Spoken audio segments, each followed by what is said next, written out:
Hello guys, this is your friend and we are back with a new fanfic. Which is What If Devil Naruto Got Harem with Kushina, Mito, Kami and Femme Kyuubi, Part 2.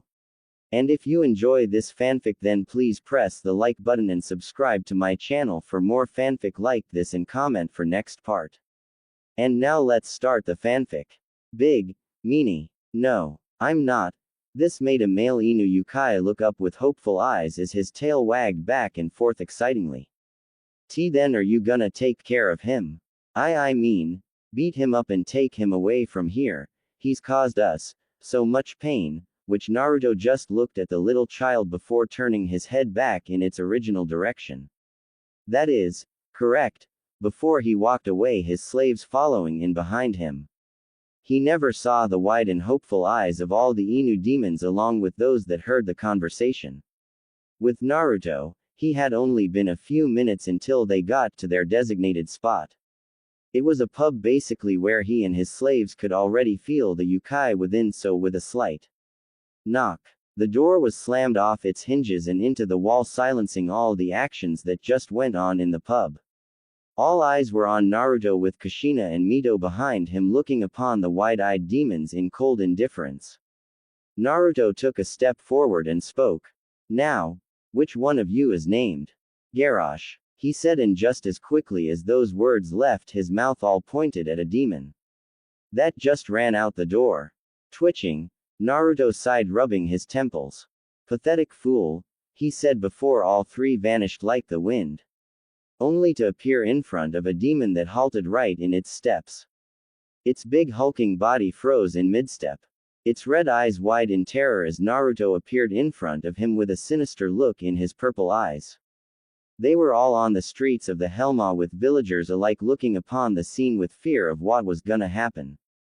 The demon was named Garrosh Hellscream, who in general was a blood-red-skinned fell orc which dwarfed the size of other regular orcs.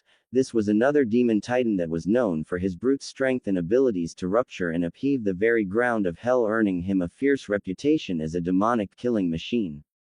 Yet that meant nothing to the devil before him, not that he knew who this truly was. So you're the one that's been using my name to cover up your crimes, right? Garrosh then right there answered his question by speaking. And just who are you exactly? 'Cause you know if you attack me, my boss Hellwing Naruto will come down here and kill you, before taking your little whores with you, it said with a lecherous grin when its gaze set upon Kushina and Mito. Now this was a very bad thing to say, since for one both Mito and Kushina gritted their teeth in anger as their demonic aura came off them in waves. The second thing that happened was, Naruto's eyes gained a much more evil look in them before his eyes quickly gained a slit within. That, you foolish child, was a mistake. For one, who do you think you're talking to? You say you work for Hellwing Naruto. Do you even know what he looks like? Well, let me give you the picture, right in front of you, for I am Hellwing Naruto. His words making the demon take a step back in shock once its eyes finally settled upon his appearance. His form started to tremble shakily as the combining demonic auras started to push down on him. Taking a step forward, Naruto spoke once more as his eyes flared purple as his form flashed in demonic aura. And insulting my slaves was your second and worst mistake you'll ever make again. With that, Naruto descended upon the demon, laying down a beating so horrible that many demons that watched flinched and closed their eyes as the horrible screams from Garrosh echoed all across the village as his blood painted the walls and flew into the air.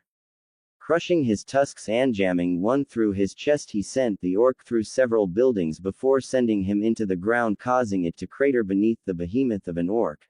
Before the demon had time to even get up, Naruto was already there, his heel coming down, which slammed into the orc chest area, causing a faint crack before the orcs caved in on itself while Garrosh's eyes bulged in agonizing pain. Such strength. Soon Garrosh was reintroduced to a whole new realm of pain. 15 minutes later, once the beating was over with Garrosh beaten and bloody, was over Naruto's shoulder as he and his slaves walked down the streets. They were on their way to throw the body into the hellfire pits where the demon could be tormented for what he has done. He didn't get off easy with Naruto and won't certainly ever again. too busy screaming for mercy as his flesh and bones are burnt away only to regrow again, making his pain endless.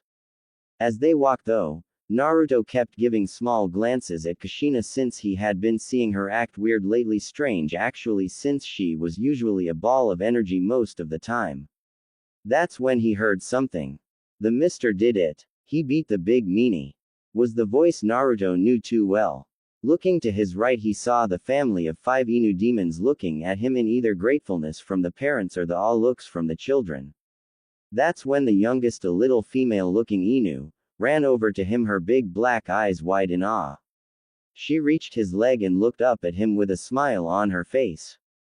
Thank you, sir, she said before doing something shocking. She hugged his leg.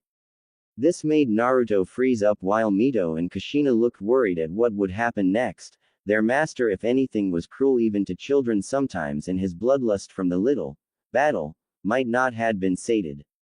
So what if he? Only for the devil to slowly gaze down at the small Inu demon before he spoke tonelessly. It is of no trouble, he simply deserved punishment for using my name for protecting for his actions, and that is all. Now go to your parents, little one, he said, causing the demon to look before giving a timid nod once she figured out what she had done before running back to her parents. Without pausing a second time, Naruto walked forth followed by his 2 Uzumaki servants, though this action had been watched by both redheads, and one being Kushina, who watched this with a small smile on her face before she remembered her own child. Looking down at her belly she rubbed it as a small tear fell from her eyes when she remembered all the time she spent with the unborn child, the one she gave birth to only die on her same birth. Though she never saw the frown on Naruto's face as his eyes were set upon her at her action. Next day, Naruto's residence. It's been a day since their little outing at Helma and things have been very tense as of late. Mito noticed how Kushina was sometimes avoiding her and Naruto, and of how she was always silent around them. They both could tell something was wrong with her, but Naruto hadn't said a thing about it yet and told Mito when she asked him for help that to let it play out.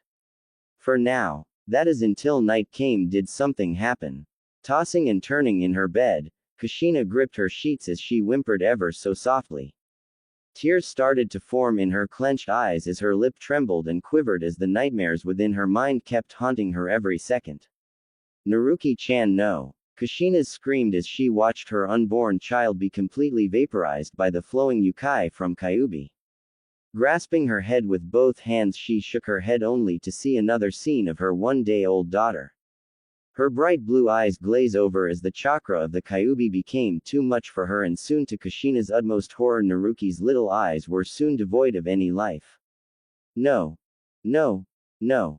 Naruki-chan. Naruki-chan. Naruki-chan. Her shrill scream echoing all in her room. Realizing what she did, she tried to cover it up only for her face to have tears going down them ever so rapidly. In his room, Naruto's purple eyes snapped open when he heard Kushina's scream and jumped out of his bed before bursting through his door. Upon getting to her door, he kicked it open only to see the sight of a sobbing Kushina. Walking over to her, he saw she was still asleep but was still muttering the name Naruki over and over. Grasping her shoulder, he shook her. Kushina, wake up. Gasping, she snapped open her eyes only to see the face of her master looking down at her with an impassive face. Kushina, what's wrong? His words made her look the other way before she pulled herself up and scooted away from him a bit. Nothing. Naruto-sama. Though her horrified face said otherwise, seeing he wouldn't get anywhere with his usual way of speaking, he spoke a bit more gently but still firmly while grasping her shoulder. Kushina, tell me, what's wrong? The woman all but froze at his touch before the proverbial dam broke. His touch alone made her break down. Before Naruto knew it, Kushina was crying into his chest, her arms grasping his shirt as tightly as she could. Her tears and sobs soaking his shirt. Frozen at the sudden contact, he looked down at his sobbing red-headed slave and blinked. Well, this is awkward. Not seeing any other way to handle this, he awkwardly wrapped his arms around her. Though when he did so he felt something in him beat a bit faster, he frowned at what it was and pushed it down. It was a strange feeling but something he didn't wanna feel right now. That's when he heard the door open. Glancing, he saw Mito walk in and saw her questioning gaze. Shrugging, she walked over and sat on the other side of Kushina and started to pat her back gently. Rubbing her back tenderly, she spoke, "Kushi-chan, what's wrong?" Only for her to keep crying into Naruto's chest. Seeing she wouldn't be talking for a bit, they all sat there waiting for her to calm down. It took a few minutes, but, slowly and assuredly, Kushina slowly got control of herself. Yet she was still in Naruto's arms. Pulling away a bit, she wiped her eyes from her red puffy eyes. I'm sorry for that. Mito just rubbed her back as Naruto kept looking at her with a questioning gaze. It is of no trouble, Kushina. Now tell me, what is wrong? Knowing she couldn't get out of this, she sighed. It's just, I miss her. I miss my baby Naruto-sama, my daughter, my Masumi, my Naruki-chan. Every time I go to sleep, I have nightmares of her little baby form dead in so many ways. They won't quit haunting me, and it's starting to tear me apart. She finished before closing her eyes to hide the tears. Mito just looked at her with a sad look in her eyes. Naruto himself frowned before sighing in a bit of irritation. I see, I was afraid of this. Well, you see, Kushina, the reason you're like this is because you didn't live a full life. Unlike Mito here, who lived a good century and 20 years. You died a young life as a newly first mother, a way that is quite possibly the worst way to die. So it's no surprise you're being haunted by visions from your previous life, he said, looking at Kushina with curious eye. It also makes it a bit worse that you have these dreams, since you feel you have no one you truly believe will help her. This is what happens when mortals don't live to their fullest and die so early on, which made Kushina look down sadly, knowing she had died so early on the day of her daughter's birth. But, what I'm curious about is that, Kushina, is the subject of her being a Jinchuriki a secret? Which Kushina just nodded, her head still laid upon Naruto's chest, feeling the slightest comfort and warmth from him. Yes, it is a well-kept secret that she is a Jinchuriki. That is how I in Mito's position was kept secret. It was never told of what we contained. Naruto nodded at this. I see, then your daughter, she should be okay. If the secret is kept safe, then she should be living a partial normal life, and if she inherited your luck, her life might be better in the future. So there is no need to worry, Kushina, which the woman begrudgingly nodded before falling asleep in Naruto's arms. Seeing this made Naruto feel in an even more awkward position and looked at Mito. Giggling at his almost nervous expression, she got up before she helped Naruto set her back to sleep. After seeing she was fine, they walked out of the room, Mito still giving her form a sad look before she walked out first. As Naruto himself walked out, closing the door, his eyes gave her form one glance with a look in his eyes that showed something. Something none one would see in his eyes ever. It was sadness. Then he closed the door, not knowing this event would be the chain reaction to churn to the three realms forever. But later on, even with her state of being helped by Mito and her beloved master, the force of not seeing her daughter came back to her, and, in much more force than ever before. Though she hid it best she could, it was slowly getting harder each passing day. Just seeing her little daughter dead and, now, ways of calling out her kept haunting her even more. Now, though it finally got to her and she needed help, and she needed it now. She wanted to get rid of the nightmares which haunt her at every turn. So it was a great surprise that as Naruto and Mito were training on the outskirts of Naruto's residence, did Kushina come out of the forests with a very nervous look in her eyes. Naruto rose an eyebrow at her as Mito blinked before speaking. Hey Kushi-chan, is something the matter? Which the red-haired woman just stopped in her tracks only this time. She stood right in front of Naruto, her head down as her shoulders shook, her hands were clenched so hard they were cracking and popping under the pressure. In Naruto-sama, I know I've been acting strange lately, but it has been somewhat a strange thing for me to say. It's just that I want to see her. I want to see my child so much. I miss her so dearly. She shouted the last word before falling to her knees before her master. Knowing what she was doing was shameful, so shameful, and especially of her master, but she just couldn't help it anymore. She missed her baby, her little daughter, her Naruki-chan. She wanted to see her, hug her, anything to just see her. Naruto kept his gaze on Kushina as Mito slowly closed her eyes with a sad smile on her face came up. That's what's been bothering her. Why didn't she see it? She thought Kushina had gotten past it already, but looking at her master though she could see the hesitant look in his eyes as he thought up of how he should answer her. I see. You wish to see her. Is that correct? Kushina only nodded, not wanting to look up. But Naruto didn't have any of that, so with a slow kneel he cupped her chin and pulled her face up slowly, showing her tear-stricken face, her eyes glistening wet as tears fell from her eyes. Her lip trembled and quivered each second. Is that what you want, Kushina? Which the woman just broke down even further before she spoke. Yes. I want to see my baby. Damn it. Before she slammed her face into his chest. Hearing her answer he sighed before giving Mito a glance, to which she nodded. Very well then. I can do that. I can't take you to her, but I can show you how she's doing at the moment, which Kushina, who at the moment was in Mito's arms, just nodded. Yes. That's fine. I just wanna see if my baby is okay. Her voice strained to the max as her eyes were cast down in shame for doing what she did. She just couldn't control it anymore. She wanted to see her child, but to break down, cry and yell at her master. She felt so horrible and disappointed with herself that she only in her sister figure's arms did she feel better.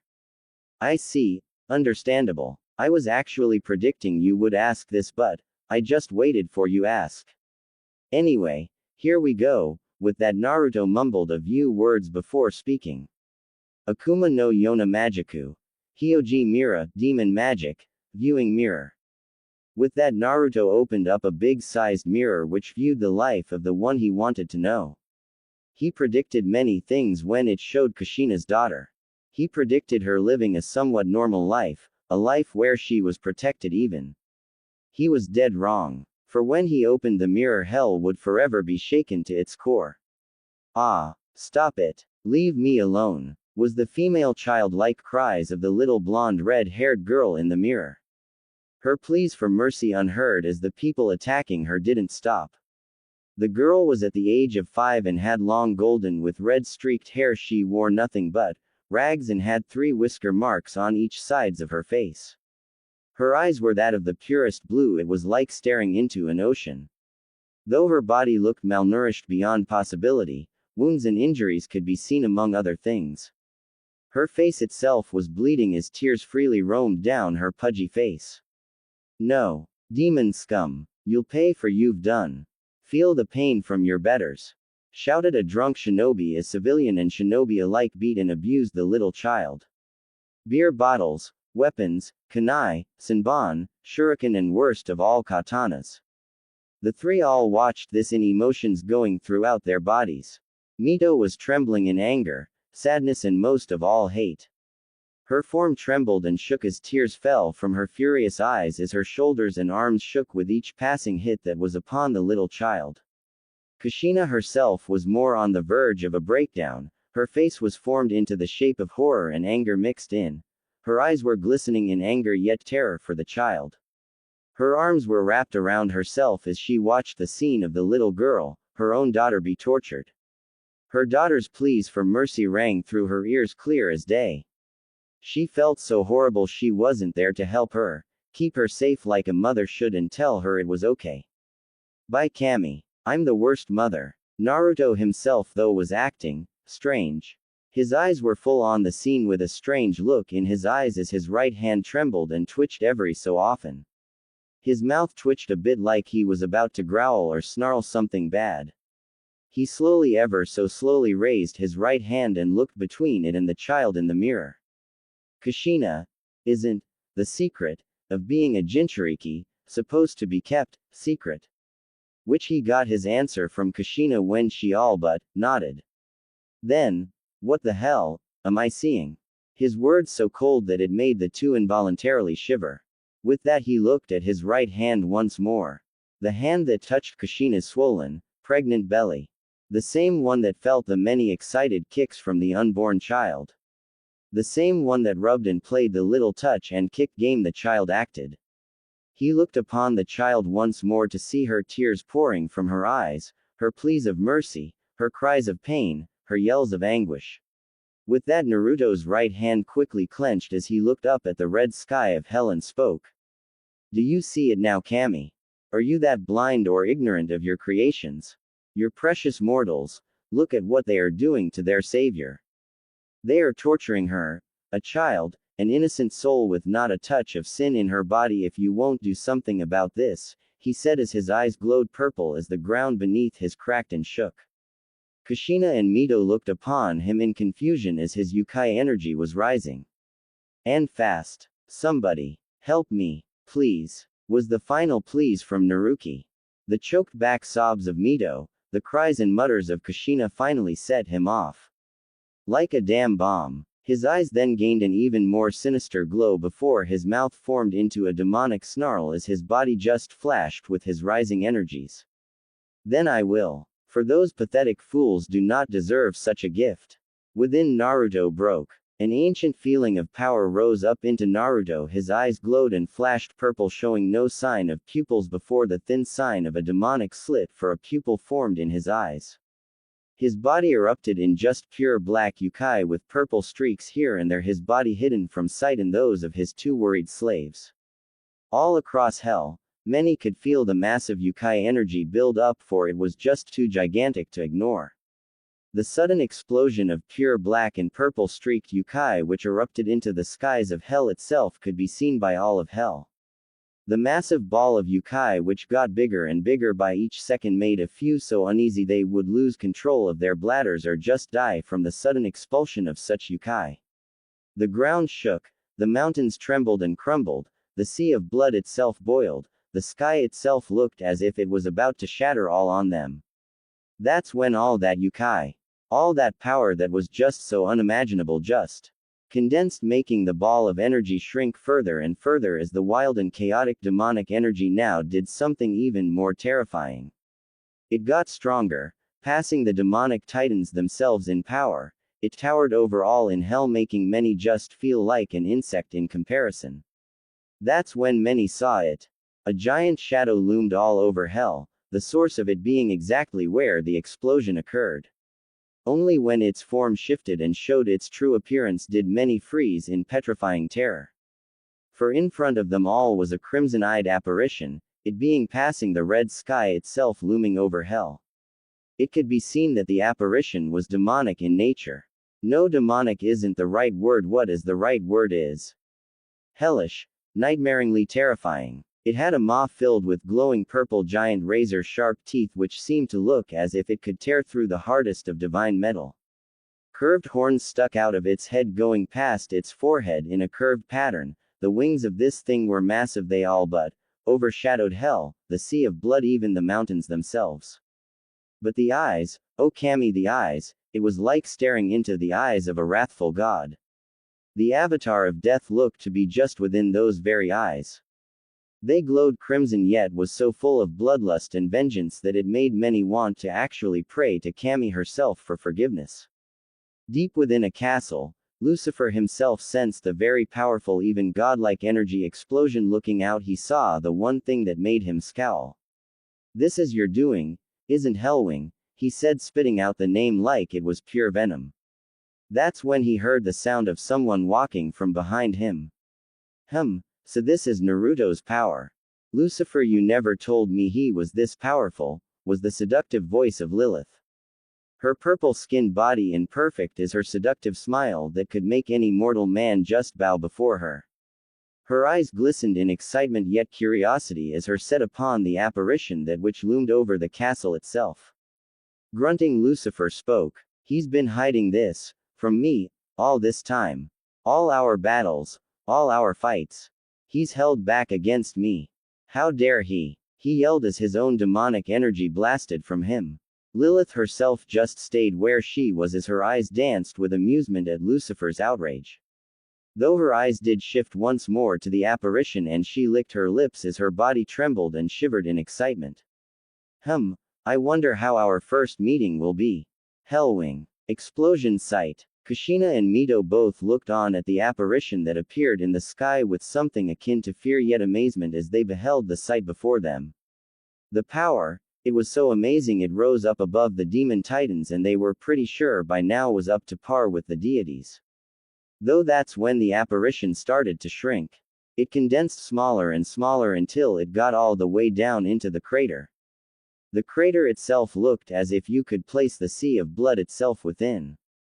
It was enormous. Only when the apparition reached the very bottom did they see what become of their master. And they did somewhat, for his figure looked shadowy at best, but it struck fear into their hearts when they saw the demonic glowing purple eyes of the shadow loom onto them. Their breath hitched when its gaze fell upon them. They truly felt like nothing to this being.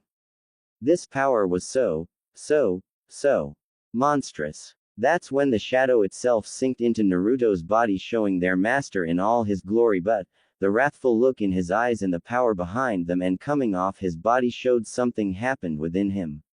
Something ancient, something powerful awoke and made him snap. His power was at least tenfold of what his was before. It was like the proverbial dam that held back his true power cracked and broke after being hit with its last hit. His body was just seeping out Yukai, and waves upon waves of his power came off of him. His clothes blew in the wind as did his hair. The purple glow of his eyes flashed with so much anger that it made the two flinch. Kushina. Mito. It's time we paid a little visit to Ningenkai. The demonic tone in his voice made them both shiver in what they didn't know, but there was one thing that was for sure. Their master was beyond irritated now. They have never ever seen him so angry before. But now his eyes just glowed in many emotions that was shocking to be in the eyes of such an unemotional devil.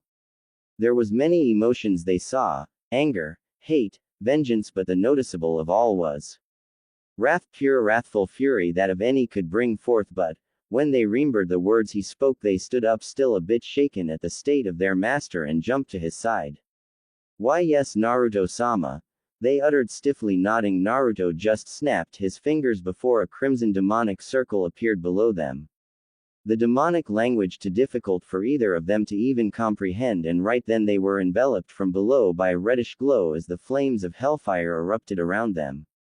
Soon their bodies were fully covered before they all sunk into the circle, disappearing along with the circle itself, leaving a giant cratered Yukai-infested land.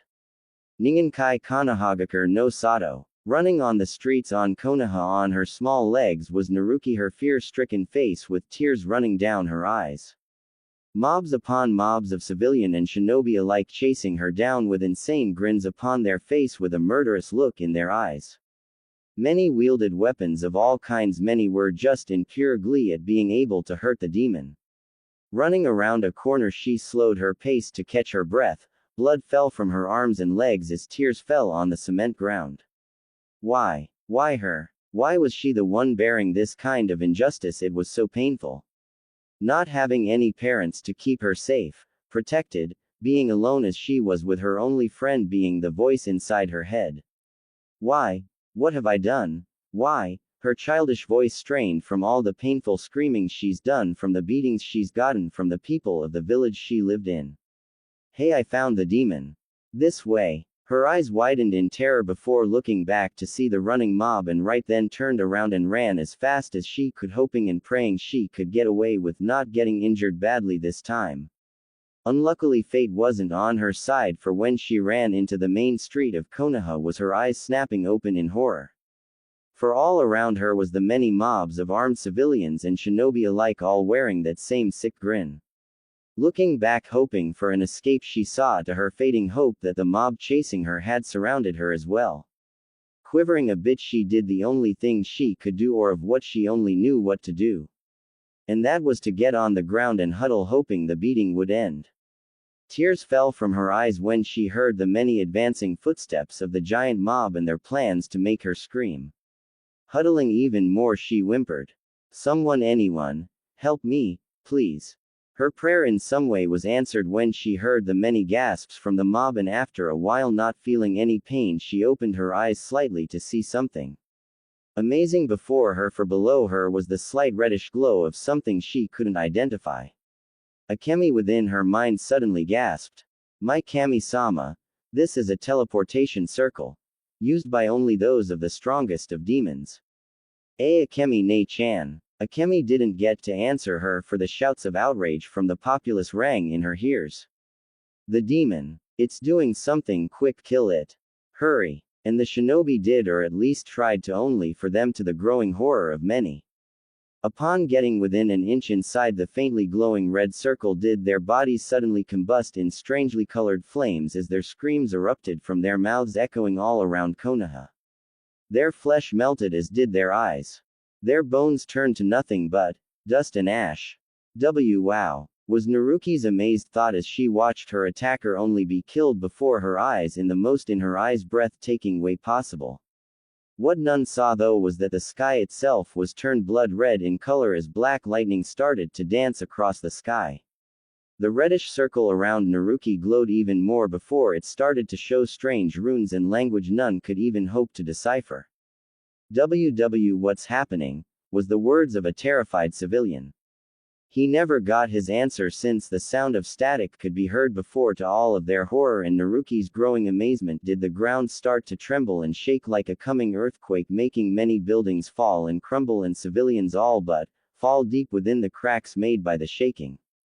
That is when they thought it was over, was when the same fires that killed the two shinobi suddenly erupted from the cracks, incinerating any that were near the cracks on the ground. Buildings also randomly started to implode in a hellfire blaze. That which lit up the now waking village of Konoha. Only then, when the sound of lightning, did one person look up only to scream. What the? The sky, it's red. Many looked up to, indeed to their fear, see a blood-red sky filled with pitch-black lightning.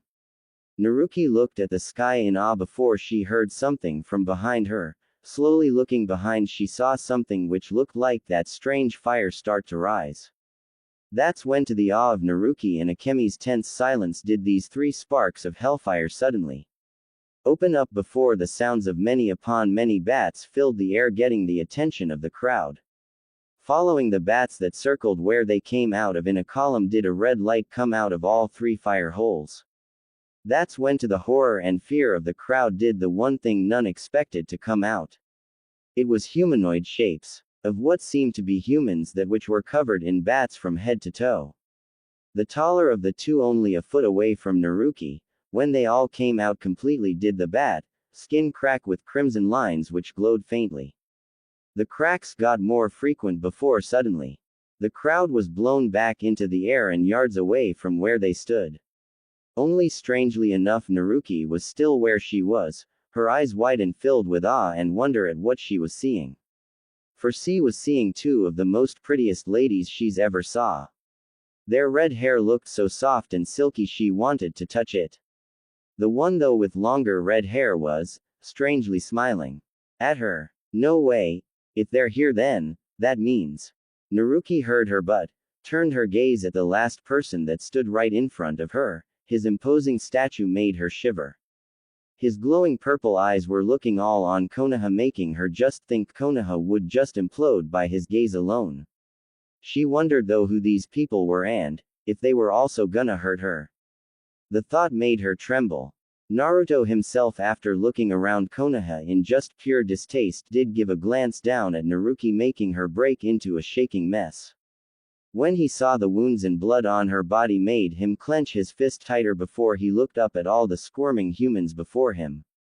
He could smell their fear, their hatred and, to his disgust, the disgusting smell of urine. The fools all but soiled themselves. Pathetic child.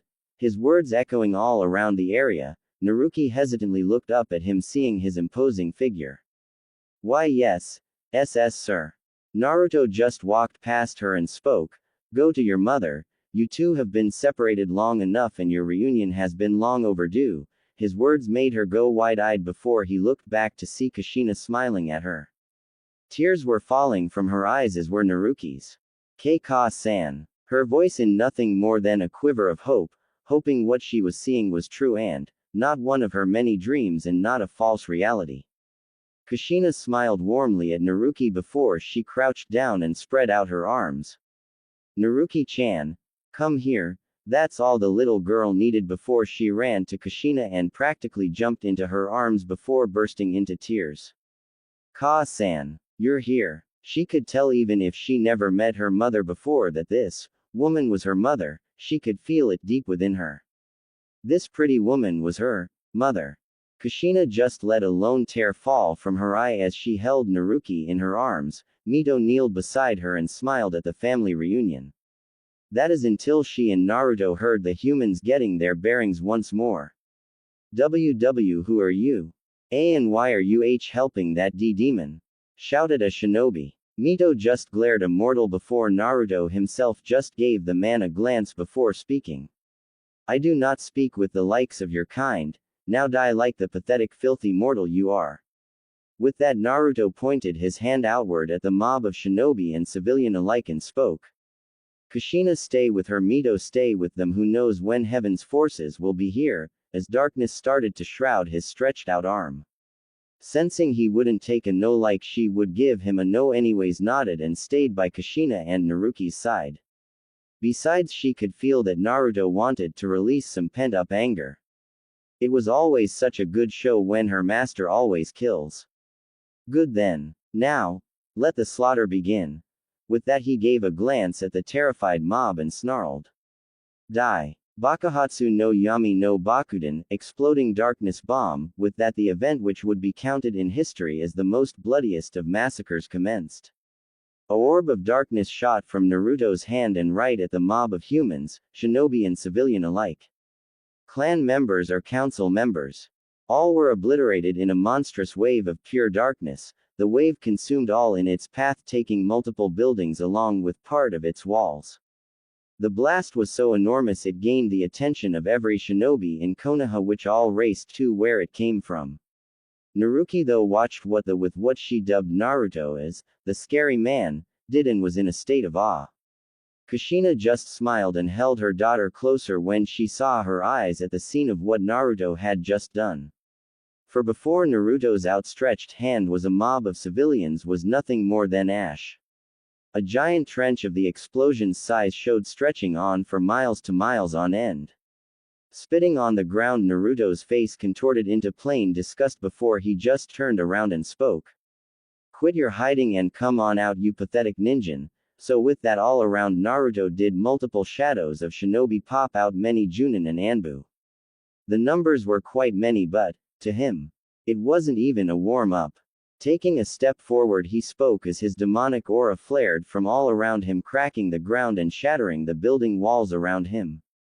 Let this be put into the history books. Let all of Ningenkai and heaven itself know that Konohagakure no Sato has its first ever massacre. With that, Naruto all but jumped at the shocked shinobi. They never saw what came next. Grasping one shinobi's head, he let out a snarl before snapping it. His snarl turned into a cruel cold smirk when he saw the terror-widen eyes.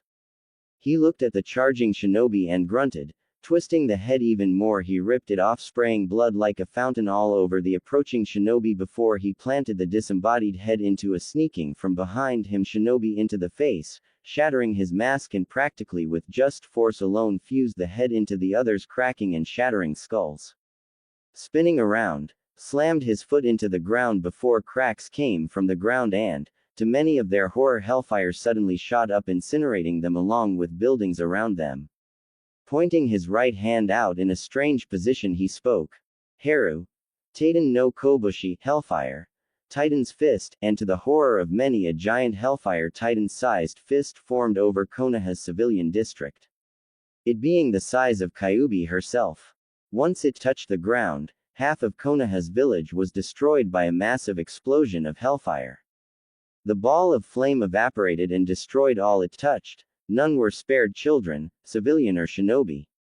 All were killed, none were spared. Men, women and children alike were not spared. His wrath, soon the corpses of the dead littered the ground while some were screaming as their flesh melted from their body from the intense heat. Wow. Naruto-sama isn't pulling any punches. Mito said as she watched the fiery ball of doom light up the blood-red sky. She watched as Naruto just gave a cold chortle as he butchered more vengeful shinobi. Kushina just nodded as Naruki kept her gaze on Naruto's form in what seemed like some kind of remembrance of some sort. His cloak billowing in the wind and smoke, Naruto's glowing malevolent eyes cut through the smoke of fire and sulfur like butter. Around him were multiple mutilated bodies of shinobi dead in their own way. The sound of dripping was heard, for upon Naruto's outstretched hand was a dead body of a Uchiha hanging off his arm. His hand shot through his skull. Waving his arm, he slid off the Uchiha before looking to his right. Another force of shinobi, foolish. With that he faced his to the right and spoke. Akuma Magiku. Jigoku no Kokaku shoot demon magic. Skeletal hands of hell, and before the awe and amazement of the Uzumakis behind him did a rupture upon the ground crack open. Right then a group of shinobi appeared above it. Naruto smirked as he watched their faces form from hate and anger to horror and fear as skeletal hands coated in flames of hell shot out, pulled them down, formed the air and into the rupture. Ah! The fire! Ah! Oh sweet Kami! The pain! Ah! What are these things? Wait, no. The last one silenced via by the bone hand crushing his skull in. Naruto just smirked cruelly and relished in the sounds of the humans' scream and pleas of mercy as their flesh and bones burned and turned to ash by the fires of hell. He watched them be pulled into the rupture with satisfaction in his eyes. That is when he sensed to his ire another forcing coming from his left, only a chakra signature higher than the others were with them. Bursting out of the streets were shinobi upon shinobi, leading them were Anbu of the highest level, and before them were the shinobi clan heads of Konoha. Finally was the one that made Mito have a twitch in the eyebrow. It was Senju Tsunade, granddaughter of Tobarama Senju and Godime Hokage of Konohagakure. Her amber eyes were filled with anger and distaste at the being before them who had destroyed so much of their village. With her were the clan heads of every clan in Konoha garbed and ready for battle, though Naruto just ignored their presence and spoke. Pathetic. If this is how strong Ningenkai has to offer, then I'm sorely disappointed, his uncaring gaze shifting back to his normal uncaring one. This seemed to irritate the shinobi that were ignored by him, and Tsunade spoke on their behalf.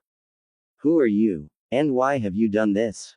Which Naruto just gave her a glance, but it was enough to send her into hysterics when his purple demonic eyes set its gaze upon her. Soon an overwhelming feeling of pure demonic energy washed over her, making her shiver in petrifying terror. Snarling at how pathetic the woman was, he turned around, raised his hand up into the air. Pathetic mortals, witness the very bringer of your home's slaughter, before looking over his shoulder, showing his glowing slitted eye. Before anyone could say anything or utter a single word, Naruto spoke. Haru. Barajingu Ryusei Shawa, Hellfire. Blazing meteor shower. Right then all watched as the loud rumbling sound could be heard. Looking around, they suddenly looked up to see, to the Konoha shinobi's horror and Tsunade's terror, hellfire engulfed meteors coming down on them, they being the size of medium-sized buildings.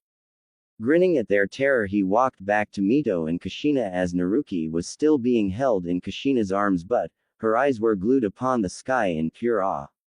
Watch. Konoha shall burn.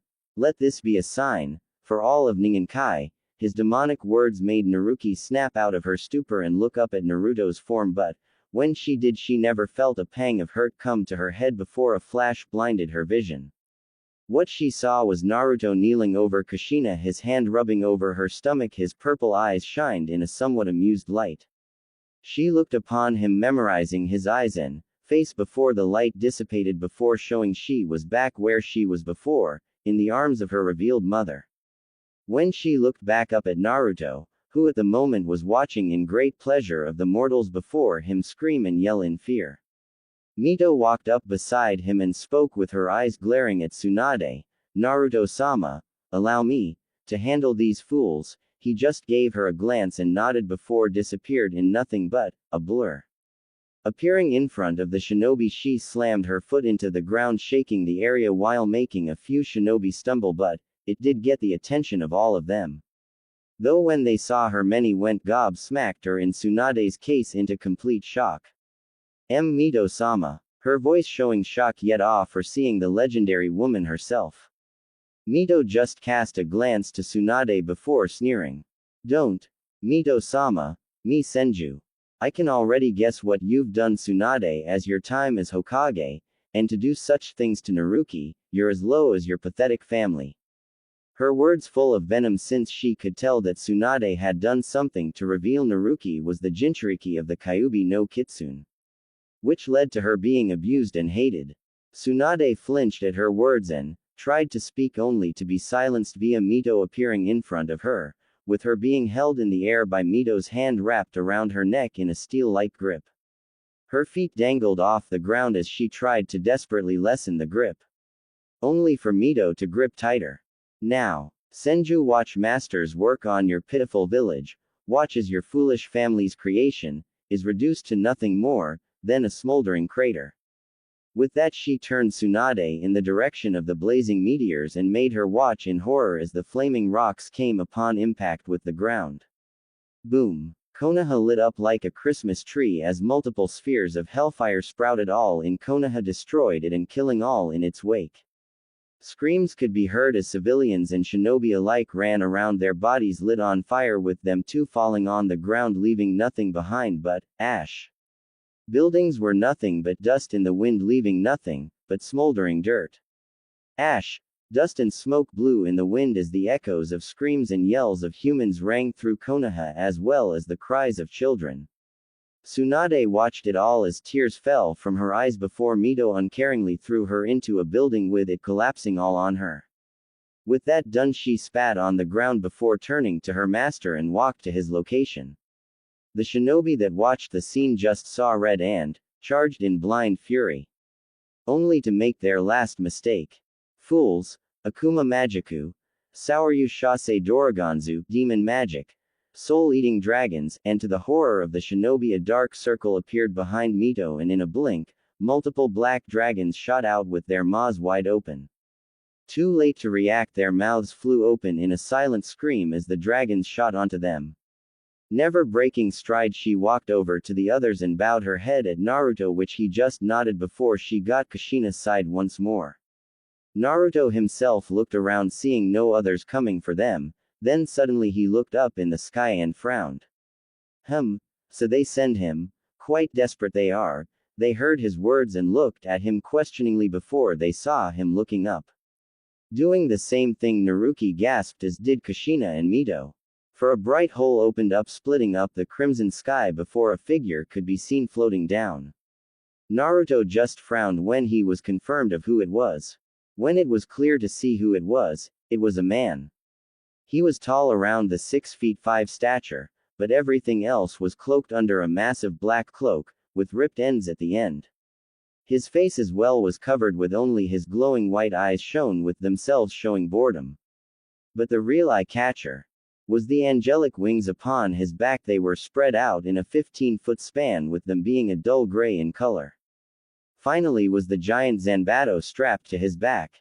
Naruto merely stared at the being and spoke. So Kami sends her best of the best when she can barely even keep her own creations in check, isn't that right, Abaddon? His tone changing to a more demonic tone. Said man just looked upon him, his eyes changing from boredom to a joyful yet curious look. Hellwing. Haha. It's been millennia. How are you? Naruto just shook his head at the man's choice of words. His two slaves and Naruki watched on in curiosity. You never change, but then again you wouldn't be Abaddon if you had, which made a glowing white smirk appear on the shadowed man's face. As have you, causing trouble have we? This made Naruto roll his eyes, that is, until the man's cloaked figure tensed and spoke in a more serious tone. Now, what have you done this time, to enact the wrath of the deities, as a whole this time? Which Naruto just waved off his question in a non-nonchalant manner. Nothing really, just doing a little clean-up, pathetic humans here and there, which made the man's eyes narrow. You mean slaughter, like this, right? Gesturing at Konoha's smoldering form, shrugging, Naruto gave an uncaring glance. Yeah, you can call it that if you want. I have seen enough of these pathetic humans to know they just aren't worth living. They're nothing but sinful beings of the highest order, you know that as well as I. Abaddon. The man just shook his head in exasperation. True, I will not deny it, but you have angered the court of Kami with this action, Naruto, for you have the child of prophecy in your grasp, and that is something Kami cannot let continue, which Naruto just grunted. Like I care what she thinks, if she's just gonna stand up there and sit upon her throne and watch as a child is beaten, then no, I'll do whatever I like, and I'd like to see anyone trying to stop me, whether they be God or not, his voice gaining a much colder, aggressive tone. None of which Mito and Kushina had ever heard before. Abaddon himself eyed Naruto with a solemn look before he grasped his Zanbato. Then you give me no choice for angering the deities and upsetting the court of Kami. I am ordered to kill you. Hellwing Naruto. Said devil just gained a grave look and shook his head. You are a fool. With that, Abaddon disappeared along did Naruto.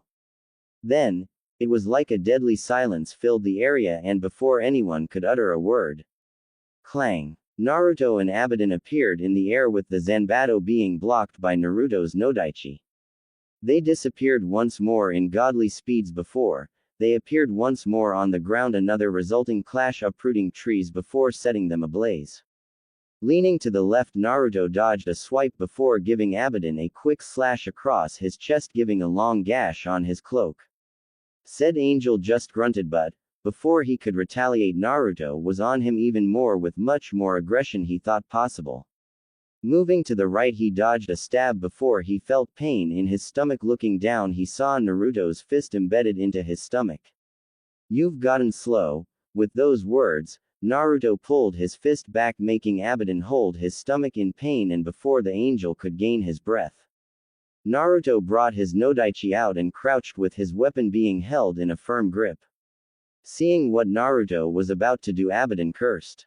Now, I end this. With that in but a mere flash, Naruto appeared behind the angel, his weapon outstretched in a manner indicating it was swung. With that, he stood back up and let his Nodaichi disappeared in a pillar of hellfire. Abaddon stood there before in a blink. Multiple gashes appeared on his cloak as his Zanbato itself broke in two. What the? You were never this strong before. His words came out in a strained tone. Naruto heard his words but ignored them before walking up to him. Grasping his cloak, he spoke with his other hand glowing in a dark aura. Now, go deliver this as a message to Kami and those other fools. If they come after me again, I will make Ningenkai my own personal underworld. Now, be gone from my sight. And become stronger. You've become weak. With that, he threw him into the air before disappearing.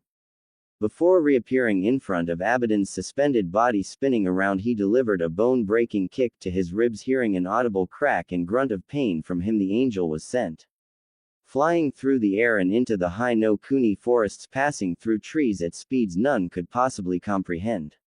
Seeing him out of the way, Naruto vanished and appeared in front of the three Uzumakis and grunted. Now, let us go. I tire of this place. And the child needs some food, before she dies of starvation. Nodding at his assumption, they all stood up with Naruki held gently in Kushina's arm, but her eyes were still on Naruto's form in akin to awe. Mito looked at her master and still remembered how he talked with the angel in a somewhat friendly manner, thus made her very curious. Naruto-sama. If I may, who was that man? Which the devil just snapped his fingers, making a portal appear as he spoke. He is Kami's strongest of her angels, going beyond that of the Crusader Legion. He in a sense Kami's bounty hunter. He is the Archangel Abaddon, and at one time a fellow acquaintance, but he has let his skills get rusty. That made her raise an eyebrow but didn't push any further, knowing it was her master's past and she didn't need to know too much. With that, all four of them walked through the portal, never to see Ningenkai for quite a long time. Walking out of the dark portal, the party of four walked out from Ningenkai. Leading them all was Hellwing Naruto himself. A perpetual emotionless face portrayed upon his masculine pale face. Beside him was Kushina, his second slave, holding a sleeping Naruki in her arms. Her purple eyes seemed to just radiate love and affection for the girl. Mito on his left was looking at the now joined together family. Glancing at her master, she gave him a thankful smile. Naruto felt Mito's gaze on him and looked to his left to see her smiling at him, rolling his eyes at that. He grunted before moving forward. As he did so, he gave an ever discreet glance at Kushina, smothering the little child, and couldn't help but feel a small jolt of something strike at his black heart. What it was he didn't know, but he was assuring himself it wasn't anything of what he thought it was. Narrowing his eyes though, he did feel the accumulation of yokai gathering around Naruki and knew they needed to hurry before the child suffered from the drawbacks of being in hell. And, looking around the area of where his outpost and house used to be, he mentally scowled. Looking over at the Uzumakis, he spoke, "Mito, Kushina, come, we must hurry before the yokai affects her. Since the residence is destroyed, we'll be going to my secondary base of operations." He received confused glances from the two women as the little 5-year-old girl just snuggled more into her mother's warmth. Naruto-sama, not to sound rude, but where is this other home? Mito asked, which her devil master just gave her a glance before snapping his fingers, creating a portal once more. Walking toward it, followed by the two, he spoke, "It is located near the volcano of Unmade Doom. Once there, we shall go into the house where we can begin Naruki's transformation." Kushina and Mito nodded at this, knowing the only way for Naruki to live in hell, if she was to be doing so, was to become a demon. They both knew this and didn't quite care. Humanity was all but a disgusting term to them. They honestly couldn't be happier to have chosen the life they had now, especially Kushina, as she held her little Masumi in her arms once again. Though what none saw or sensed for that matter was a pair of eyes watching them with pure disgust and hatred for the three devils. Cliff side of the volcano. Stepping out of the portal, Naruto and the group came upon the cliff of one giant volcano, one where the very peak itself reached past the dark blood clouds itself. The two seemed to be marveled at the sight, as lava seemed to run down its out shell, somehow separated from the cliff side itself. "Mito, Kushina, stop standing and hurry up." Naruto's voice shook them of their stupors and rushed toward him. Kushina, while following her master, looked down at Naruki only to see, to her growing horror, her face scrunched up like she was in some sort of pain. The whimpering didn't help it either. Naruto seemed to have heard the small whimpers and appeared beside Kushina with an impatient look in his eyes. "Damn it, the effect of the yokai is spreading faster than I thought. I'm gonna need to improvise," he said before taking Naruki from Kushina's shocked form. Then he looked at both Kushina and Mito. "Follow me." With that, he shot off deep into a cavern within the volcano. Without a second of hesitation, they followed him in. Not knowing what their master was going to do, they never did see a shadow of a being within the darkened cliffside. Within the cavern, Kushina and Mito had both caught up to their master only to see him standing in a runic circle similar to the ones he used on them, only this one being written differently this time. The other thing that was different, that instead of a dead body in the center of the ceiling circle was Naruto himself holding the little girl in his arms. His yokai seemed to slowly seep out of him and into the runes in the arcanic circle. His eyes seemed to glow ever so slowly as his hands held the trembling Naruki. Casting his gaze at the two worried slaves, he spoke in a slightly demonic tone, "Kushina. Mito, things are gonna have to be done differently with the girl's case. It would seem the Biju's yokai within her and the infinite amount of yokai in Makai is slowly tearing her apart on the inside. Her soul itself is being corrupted and soon will either die or she would become nothing more than a bloodthirsty demon." Kushina, hearing this, almost burst into tears. Seeing this, he spoke before she could interrupt him, "Do not worry though. I have another way to fix this, but I will say Naruki won't be human any longer and will become a devil like we are. To counterbalance the yokai coming from within her and the one outside pushing into her, I will need to infuse not only my own yokai into her, but my own blood as well. For you see, the power of the yokai I give her would literally tear her apart, no questions asked, but if I were to override her human genes with my blood, it will change her in a devil like myself. Thus her body would survive the transfer." Hearing this, they both had to nod at that. They knew the only way for the little girl to survive was to become a demon. It was a miracle she wasn't already torn apart by the energies within Makai, but both guessed a chemi within her was protecting her in a way, even if it was hurting her a little in the process. "Kushina, Gaining her words, looked at her master with a determined look in her eyes. Master, please, save my little girl. I don't care what happens, I just want her to live. Where I can hold her in my arms and protect her like I should have done when she was just born. Hearing this, Naruto turned back to the little girl in his arms and sighed. Very well then, Uzumaki Naruki shall be saved, from a fate worse than death or hell's torture themselves. Let her be transformed and become my daughter in all but flesh. Let her be born anew. He shouted before his eyes practically lit on fire. Purple flames engulfed his eyes as blood started to pour from his eyes and body. It all but soaking the little girl in his arms and the blood touching the runic circle he stood upon.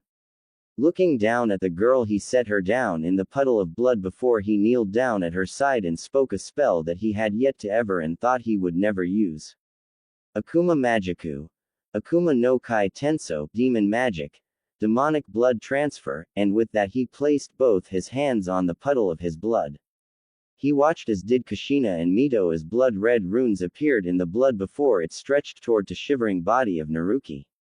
They watched when the runes touched her body. She seemed to stop shivering completely, like she was completely frozen in place as the blood seemed to be soaked into the runes and it flowed into the girl. As it did so, Naruto and the other two could already see the differences happening to her.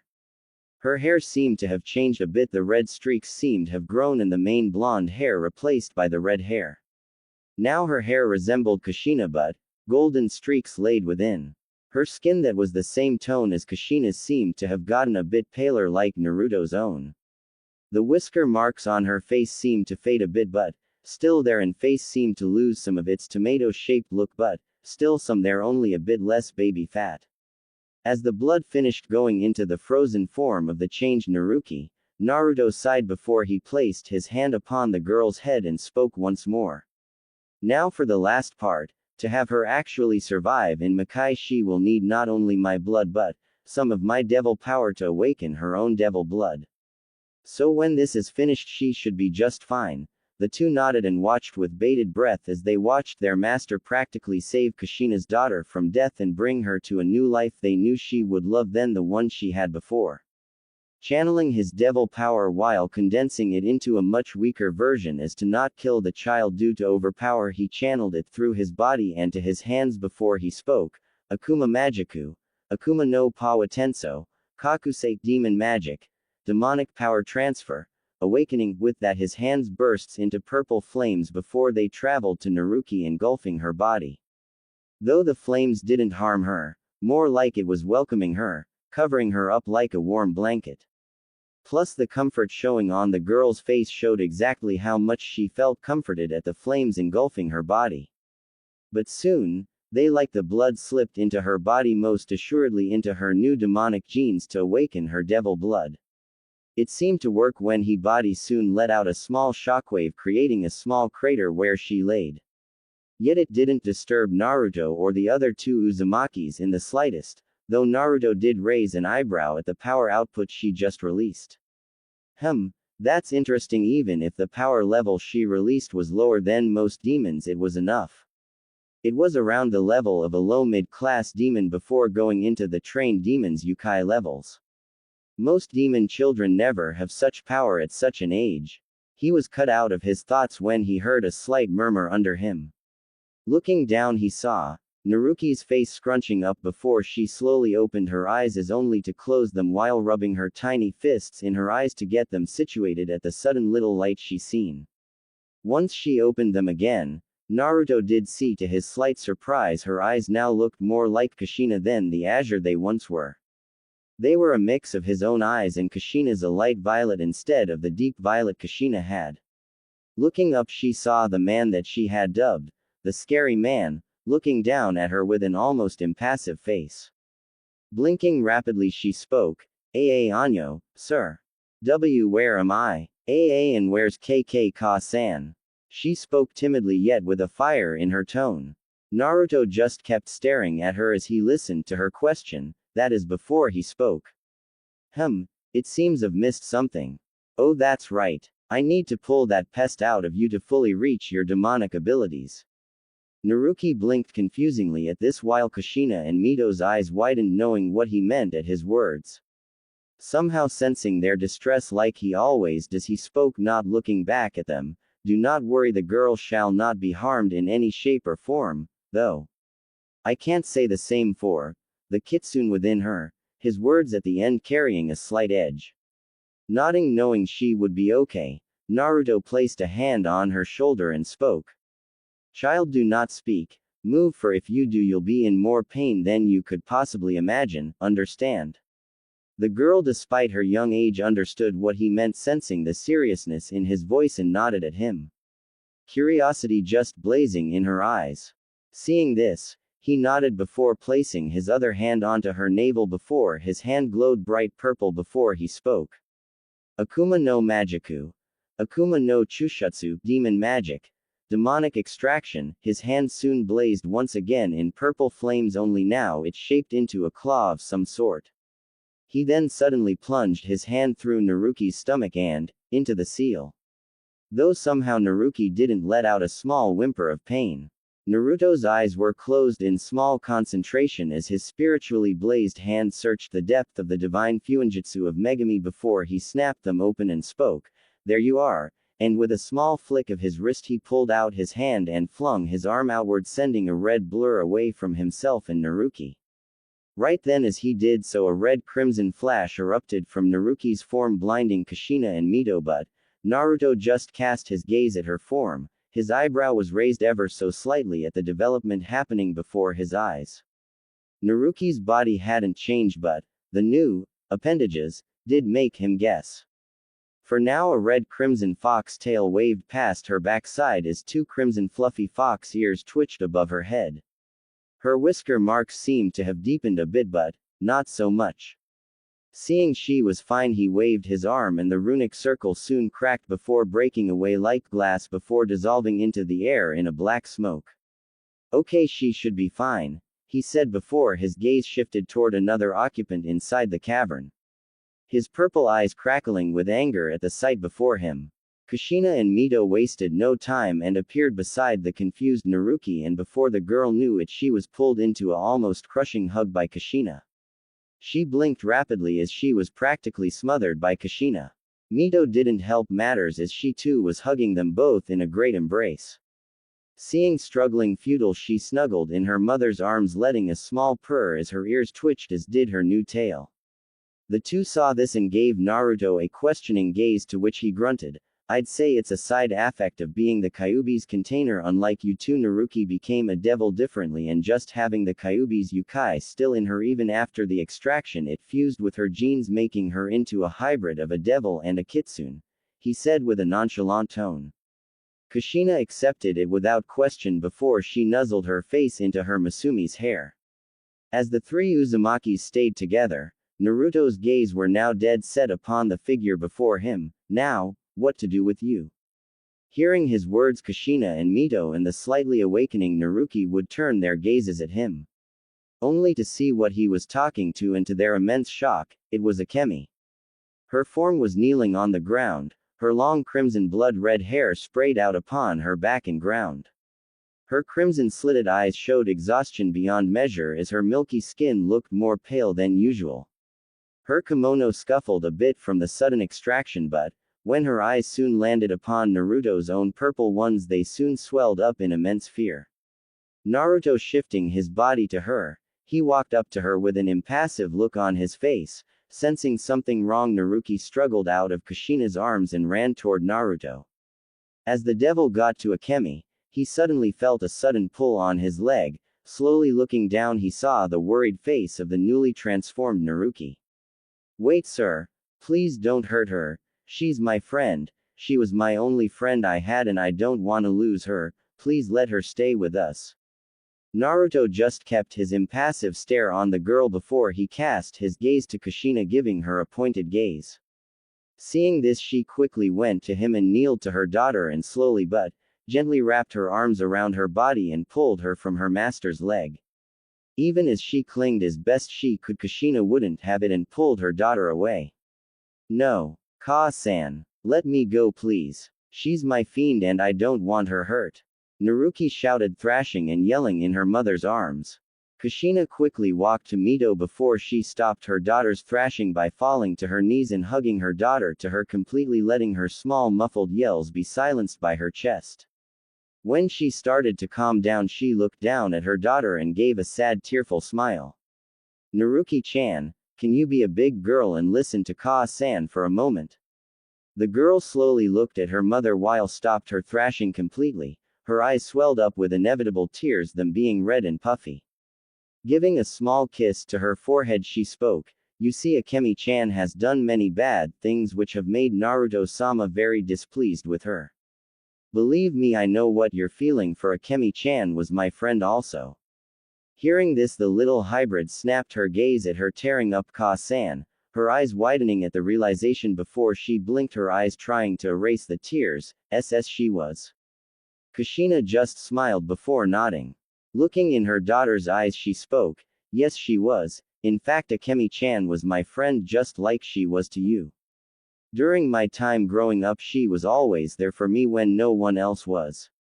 Sometimes during my life, if it wasn't for her, I wouldn't be here right now.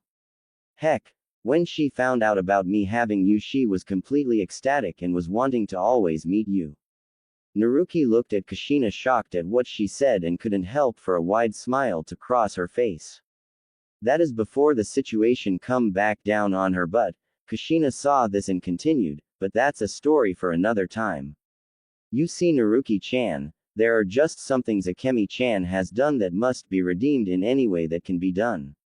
Naruto-sama has to deal with her in his own way, and we can't do anything about this. But she's my friend." Kushina nodded, pulling her daughter even more into an embrace, and spoke softly. "I know, Naruki-chan. I know, but like I said, there is nothing we can do." This caused Naruki to go silent and look worryingly at her savior and her friend. Standing in front of Akemi, Naruto's eyes staring down her own without a shred of hesitation, his body imposing like a wrathful titan, pressing down on Akemi like a monstrous weight pressing down on her. That is before the sound of lightning sounded the area. Looking fearfully, she saw Naruto's left hand crackling with pure black-purple streaked lightning. She could feel the great power condensed within the lightning that was way beyond her understanding. She honestly believed the power was strong enough to kill the Kyuubi itself. Depending on who was making the attack, she didn't doubt it. Naruto gave her an unforgiving look as he walked up to her and spoke with his lightning-encased hand inches away from Akemi's head. "Now, Biju, give me one good reason why I should not obliterate you where you stand. For the mockery you have inflicted upon our kind's name, dragging it through the damn mud and allowing yourself, you, the mightiest of the Biju, controlled by mere humans, and not only once but 3 times. His tone sinisterly demonic, which scared the already trembling Akemi even more. The Kitsune Biju couldn't tear her gaze away from the man's eyes. She couldn't help herself but be completely terrified more than she had ever been. I mean, who could blame her? Standing before her, ready to completely destroy her, was a legend, yet also a nightmare among the demon kind. The mightiest of the demon titans, a individual all demons and even titans feared. The devil of legend, said to have created and brought the apocalypse countless times upon hell with his fights against Lucifer. Someone no one wanted as an enemy, for he himself made the deities themselves shake in fury at his name. And right now, that very devil was before her, ready to completely destroy her, and her soul, and send them both to the oblivion. She bowed her head in complete submission, something she never or rarely ever does, for it was against her demonic pride. But when it comes to someone that can kill you with but a flick of his hand, she didn't give a rat's for her damn pride. Speaking in the most respectful tone she ever used, Akemi spoke, "I know, and I know there's nothing that can ever change for the things I've done and let pass. I knew I should have been more careful around humans, especially when I knew they could enslave others, but I never expected to be caught like that." Her words laced with the greatest of honesty and truth. Naruto narrowed his eyes as the potency of the lightning got even stronger. A dark aura started to shroud his body. When she saw this, her eyes widened even more before she practically slammed her head to the ground, bowing before the devil that held her life in his hands, literally so. She spoke with the utmost pleading and truth that it shocked the three saddened Uzumakis. But I really want to make amends for all the mistakes I've made, even if it would take me countless years. I want nothing more than to make amends for my past failures. I swear it to you on my demon honor and every 9 of my kitsune tails." This made Naruto raise an eyebrow in slight curiosity. It was a known fact, the kitsune can never break a promise no matter what it was. By swearing on her tails, she was declaring how much she would sacrifice to make up for her mistakes. Not only swearing on her demon honor but her tails as well. This is a interesting development. Looking into her eyes, he spoke. "And what, pray tell, do you have that I could honestly want, and it best be good lest your soul be obliterated right now?" He kept the lightning-encased hand near her face to strengthen his words. It did its job to make the kitsune tremble even more in fright. "I'm willing to become your slave for eternity," her words leaving her mouth filled with desperation and honesty. Naruto narrowed his eyes on at the words she just uttered. To speak such things, her, a weakling, become his slave. That was an insult. He'd have nothing to do with a slave that was as weak as she was. She was a mockery to the whole demonic race, since if a pathetic fleshbag of a human can control her with a weak little bloodline, then a demon could do so with but a swift of their hand. Akemi seemed to hear his thoughts and spoke even more desperation and fear lacing her tone, with even shockingly enough tears starting to escape her eyes. "I know I'm weak right now, but I want nothing more than to regain my worth, and if you would be willing to help me regain my true powers, then I would be ever so much more useful to you." Naruto raised an eyebrow. He knew what she was speaking about when she said, "true powers." She was saying she would become the Kyuubi. She was speaking about devouring her siblings, the other 8 Biju, and becoming the new Kyuubi. Then again, the first Kyuubi was just a power-hungry fool that couldn't control his own power and became a slave to that pathetic sage. He thought before he looked down at the trembling form of Akemi before he spoke. "That would be interesting. If you were to devour your siblings and become the new Kyuubi, you would most certainly become much stronger than you are now." Akemi gained a small flicker of hope that started to build in her stomach, only for it be squashed down when he spoke again. "But you should know, the previous Kyuubi couldn't hold a candle to Lucifer. His elites are generals but also Yami's guardians. And now they're 10 times stronger than back then. At best, all you can really do if you were to become to Kyuubi, and that's if you can control that power, you'd only be able to at best defeat some of Lucifer's rebel field commanders, since the quality is quite low these days," he said while awaiting her response. "And if he didn't like it, then there would be 1 less Biju alive." Akemi nervously swallowed the lump in her throat as she bit her lip, frantically thinking of what she could do before an idea popped into her mind. What if I ate their hearts? Her answer all but a shaky one that would seem so unseemly to be said from her, the Kyuubi no Kitsune. Now this got his attention. Looking down at her, the potency of the lightning seemed to lessen, as did his dark aura, making her able to breathe a bit easier. "Whose heart do you speak of?" Interest and curiously in his tone. Akemi looked a bit hopeful now, hoping she was getting a second chance. "The generals, the elites of Lucifer and Yami's guardians and chosen ones." Her answer made him quirk an eyebrow at her words. Before he stared deep into her eyes, into breaking contact for a good few minutes. Unlike him, Akemi was having a very hard time keeping contact with his eyes, for the overwhelming power he excluded made her so very weak in the knees, and her demonic instincts just screaming at her that this was the ultimate alpha. He stared at her before he spoke. "As you are now, their Yukai would rip you to shreds in just a few seconds. Now if you were to become the Kyuubi and stronger than the previous, many times stronger, since we both know the first Kyuubi was weak and couldn't control his power due to his immense bloodlust, which soon swallowed him whole and became nothing more than a mindless beast before he somehow gained entrance to Ningenkai, and you know the rest, how he became a slave to that sage and split its power. Now tell me, can you, unlike the first, handle the power if the Kyuubi and getting stronger along the way, or will you become a mindless beast the same as the first Kyuubi?" His words cutting deep into Akemi's soul. The kitsune lowered her head as she thought for a moment, which didn't take very long when she snapped her face up to him. Her crimson-slitted eyes that were once filled with fear and nervousness were now just flowing with determination. Her gaze standing strong with his own. For you, your lordship, I will and shall endure even worse than that, and in your name I will become stronger and not let the power consume me and bind me like my predecessor. That I swear utterly and completely. Her words rang true. Staring her down, Naruto could see she was speaking the complete truth. Then with a slight twitch of his wrist he flicked his hand away, canceling the lightning around his hand. His aura diminishing, allowing Akemi to breathe all the easier. The Uzumakis that watched looked ever so hopeful at what he was gonna do. The little girl Naruki looked the most hopeful out of them all. Turning around slightly, he looked over his shoulder and gave her a expecting gaze. Very well then, prove to me how much you're willing to go. Prove to me you want to get stronger, and if you should impress me then you will be spared and become my slave, he said before looking back at the Uzumaki women. Walking up to them, ignoring the thankful look Akemi was giving him, he spoke with a commanding tone that made the three freeze. Mito in the field, show me what exactly she's capable of and do not hold back.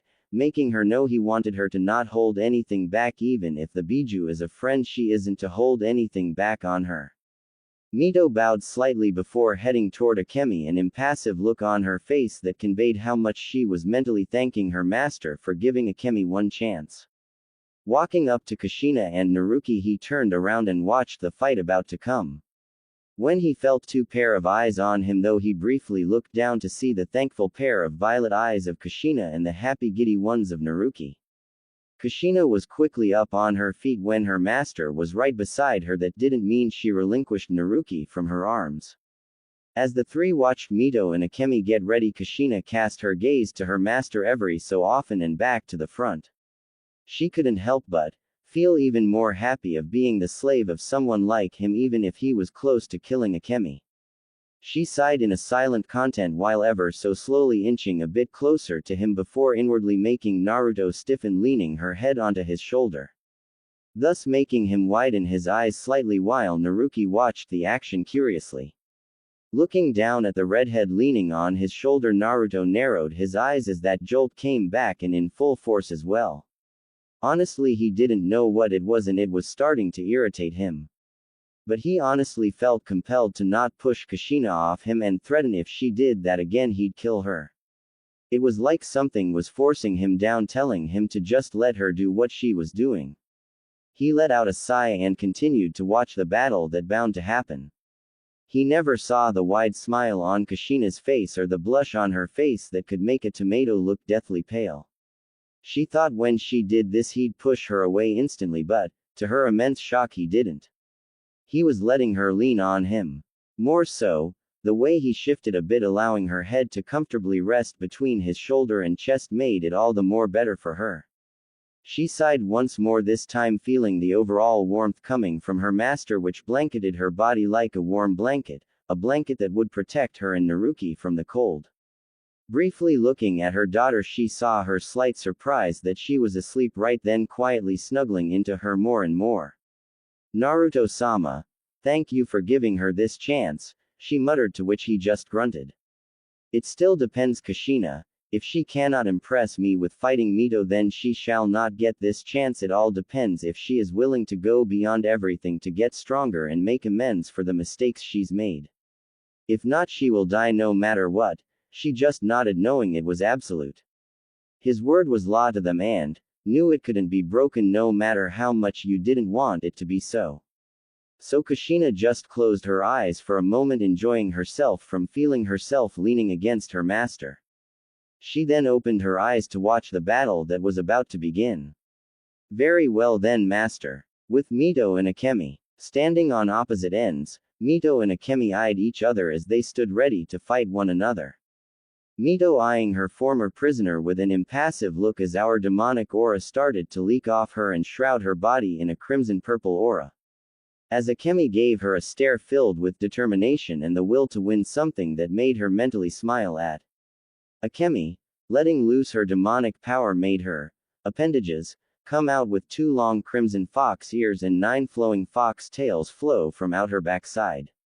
The whiskers on her face deepened till they literally became real, her hands soon became claws as fangs protruded from her mouth. Mito, seeing Akemi was ready, spoke, "Now Akemi, let's see how willing you're ready to go, to impress master." With that, Mito pulled out her hands and before speeding toward Akemi, the Biju doing the same. Her purple eyes glowing as Akemi's own crimson doing the same. Once they appeared inches from each other, it signaled the fight had begun. Boom! An explosion of smoke and dust erupted as Mito and Akemi struggled with a headlock grasp. Their hands grasping the others in a ever-tightening grip. They stood firm on the cracking ground as each held their ground. Mito looking impassive as ever as Akemi struggled to keep her stance since Mito's overwhelming strength was pushing hers down quickly. Reacting quickly, she had one of her tails coming from her left, coming from behind Mito's guard and swatting her away and into the cavern walls. Not letting up, she charged right at the silent as ever Mito, only to stop when she felt a sudden impact hit her stomach. Looking down, she saw Mito's foot slammed into her stomach. Not able to let out a sound, she was sent flying into the opposite wall, thus cracking it as rubble started to fall around her. She was still trying to wave off the hit she felt that knocked the air right out of her, only to see a pair of glowing purple eyes converge right on her. "Don't let up or you will lose, Akemi," was Mito's only warning before her hand grasped Akemi's face before she swung right past her master and Kushina, making the wind blow past them, making their hair blow back as she sped past them after her target. Naruto was still amazingly asleep throughout it all. Kushina blinked slowly while Naruto just turned around and walked toward where the battle would be taking place. Kushina beside him, instantly holding her child in her arms, looking at her master, she spoke, "Seems this is gonna get a bit rowdy, don't you think so, Naruto-sama?" she said while inwardly pouting at not able to lean on him again. She was enjoying that, damn it. Looking to Kushina, he sighed, "It is of no trouble, no demon would dare come to this volcano, and besides, the level of Yukai that is gonna be used here will vaporize many lower level demons," he said, to which she nodded in understanding. Before they walked out of the entrance to the cavern before looking down to continue watching the fight, knowing it was gonna be quite the hectic fight. With Akemi and Mito skidding on the mountainside, Akemi snarled before she looked up to see Mito coming down like a missile. Reacting quickly, she crouched before jumping away. As she did, Mito practically slammed right into the mountainside, making the area shake as a pillar of smoke shot into the air. It quickly disappeared, showing Mito crouching on the ground, her fist implanted into the ground, a crater all around formed by her fist. When she snapped her eyes to Akemi, they glared as did her own crimson ones. With that, both disappeared only to appear in the air again, clashing, their clashes making small shockwaves erupt from them, making the ground crack and shatter, boulders explode and dead trees uproot. It soon ended when Mito punched Akemi in the stomach before giving her a spin kick to the head, sending into the ground, creating yet another crater. Not letting up, Mito shot down toward Akemi, readying her hands once more. Only when the smoke cleared did her eyes widen slightly when she saw Akemi gathering Yukai into her claws. Glaring at her oncoming target, Akemi concentrated her Yukai into her claws before shouting, "Kitsune Oni no Sume." Fox Demon Claw. Soon both her claws were engulfed in a crimson fire-shaped claw before she swung both her arms toward Mito, making them shoot toward her like a speeding missile. Seeing them come, Mito silently cursed before quickly moved in the sky, avoiding the flaming claws. Getting irritated with her maneuvering, Akemi moved them once more onto Mito, which she dodged once more, only to the Uzumaki's surprise another pair of flaming claws shoot out of the first pair, which soon grasped her body in a dual grip. And with a grin, swung her arms down, which the flaming claws soon followed. "Take this, Mito," she screamed before slamming the Devil Empress into the ground, splitting it like a small earthquake as a medium-sized ravine appeared. Yet again another crater formed.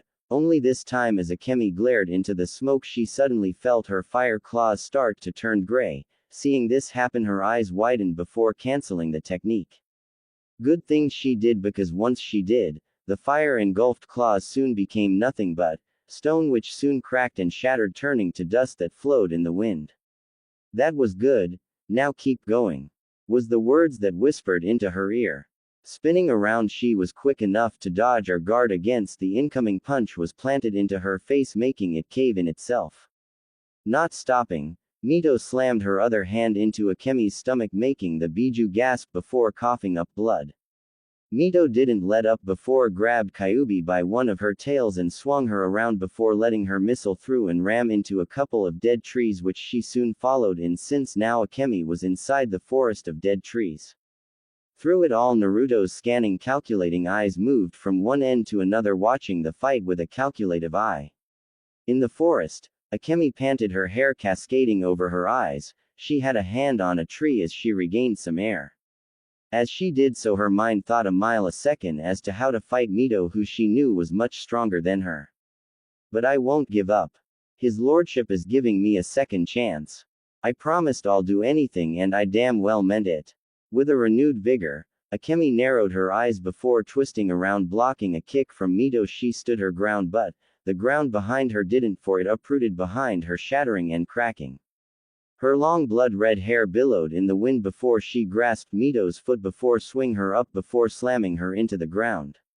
She didn't stop there. After letting go of her legs, she grasped her head and started to repeatedly slam her face into the ground. With each hit made the ground gain a bigger crater with each one. A multiple sound of banging could be heard from within the forest. When she was done, Akemi grasped Mito by her neck, only to be swatted away when a clearly unscathed Mito grasped her arm and pulled her to her before kneeing her in the chest before ramming her fist into her face once more, rocketing her through several more trees. As she did so, Mito brought up both her hands and spoke. Take this. Harefire. Fayasutomu, Hellfire.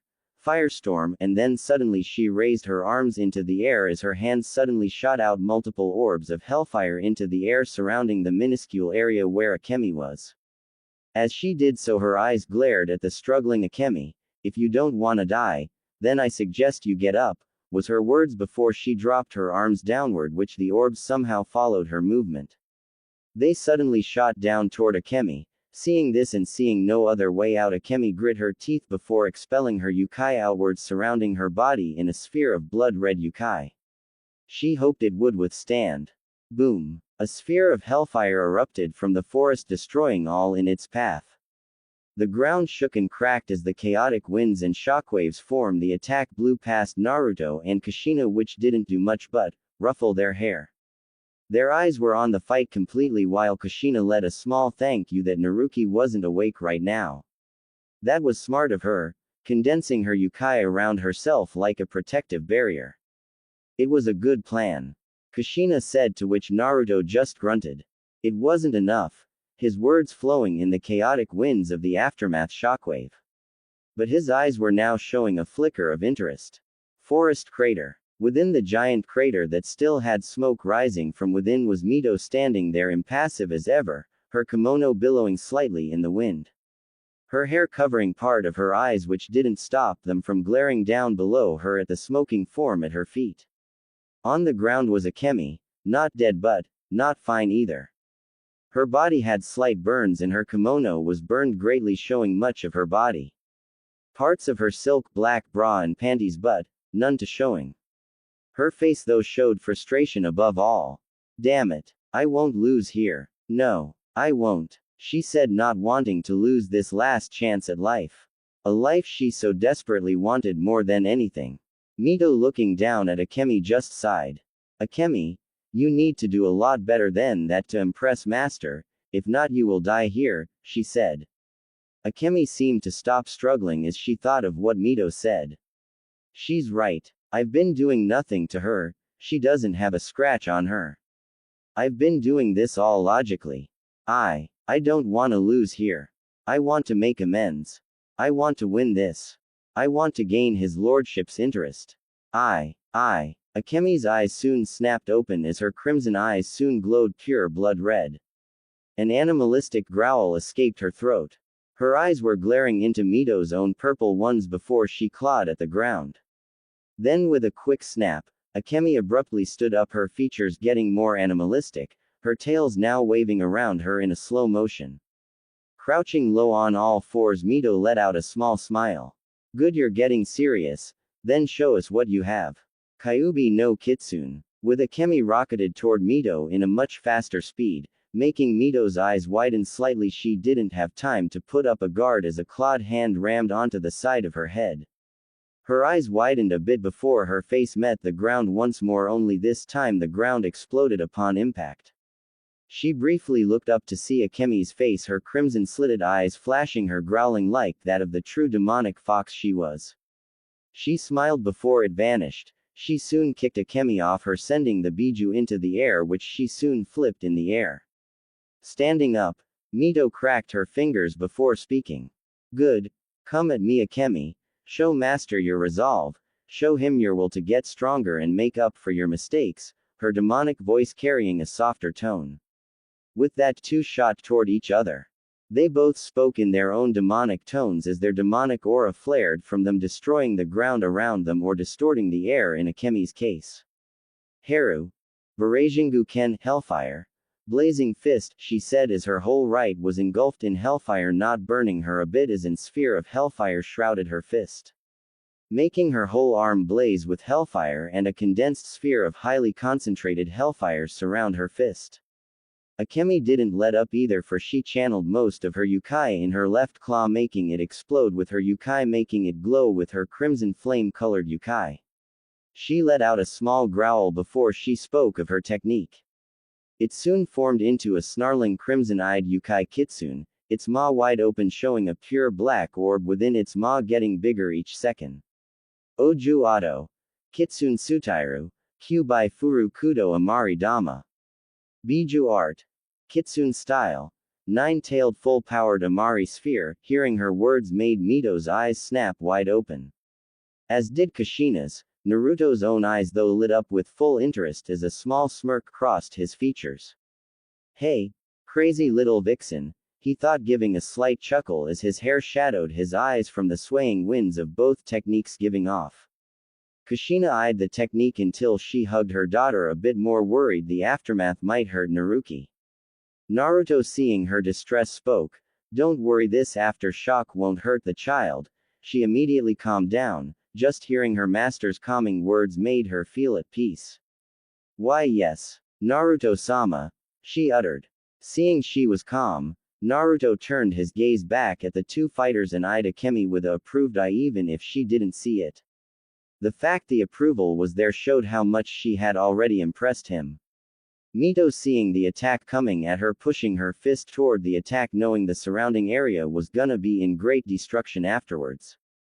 How right she was. Ha! Akemi shouted, plunging her full-powered attack towards Mito's own. The Devil Empress, impassive as ever, slammed her own attack with the opposing one. Hoping her master was watching, for she could see how determined Akemi was. If she was using something like this.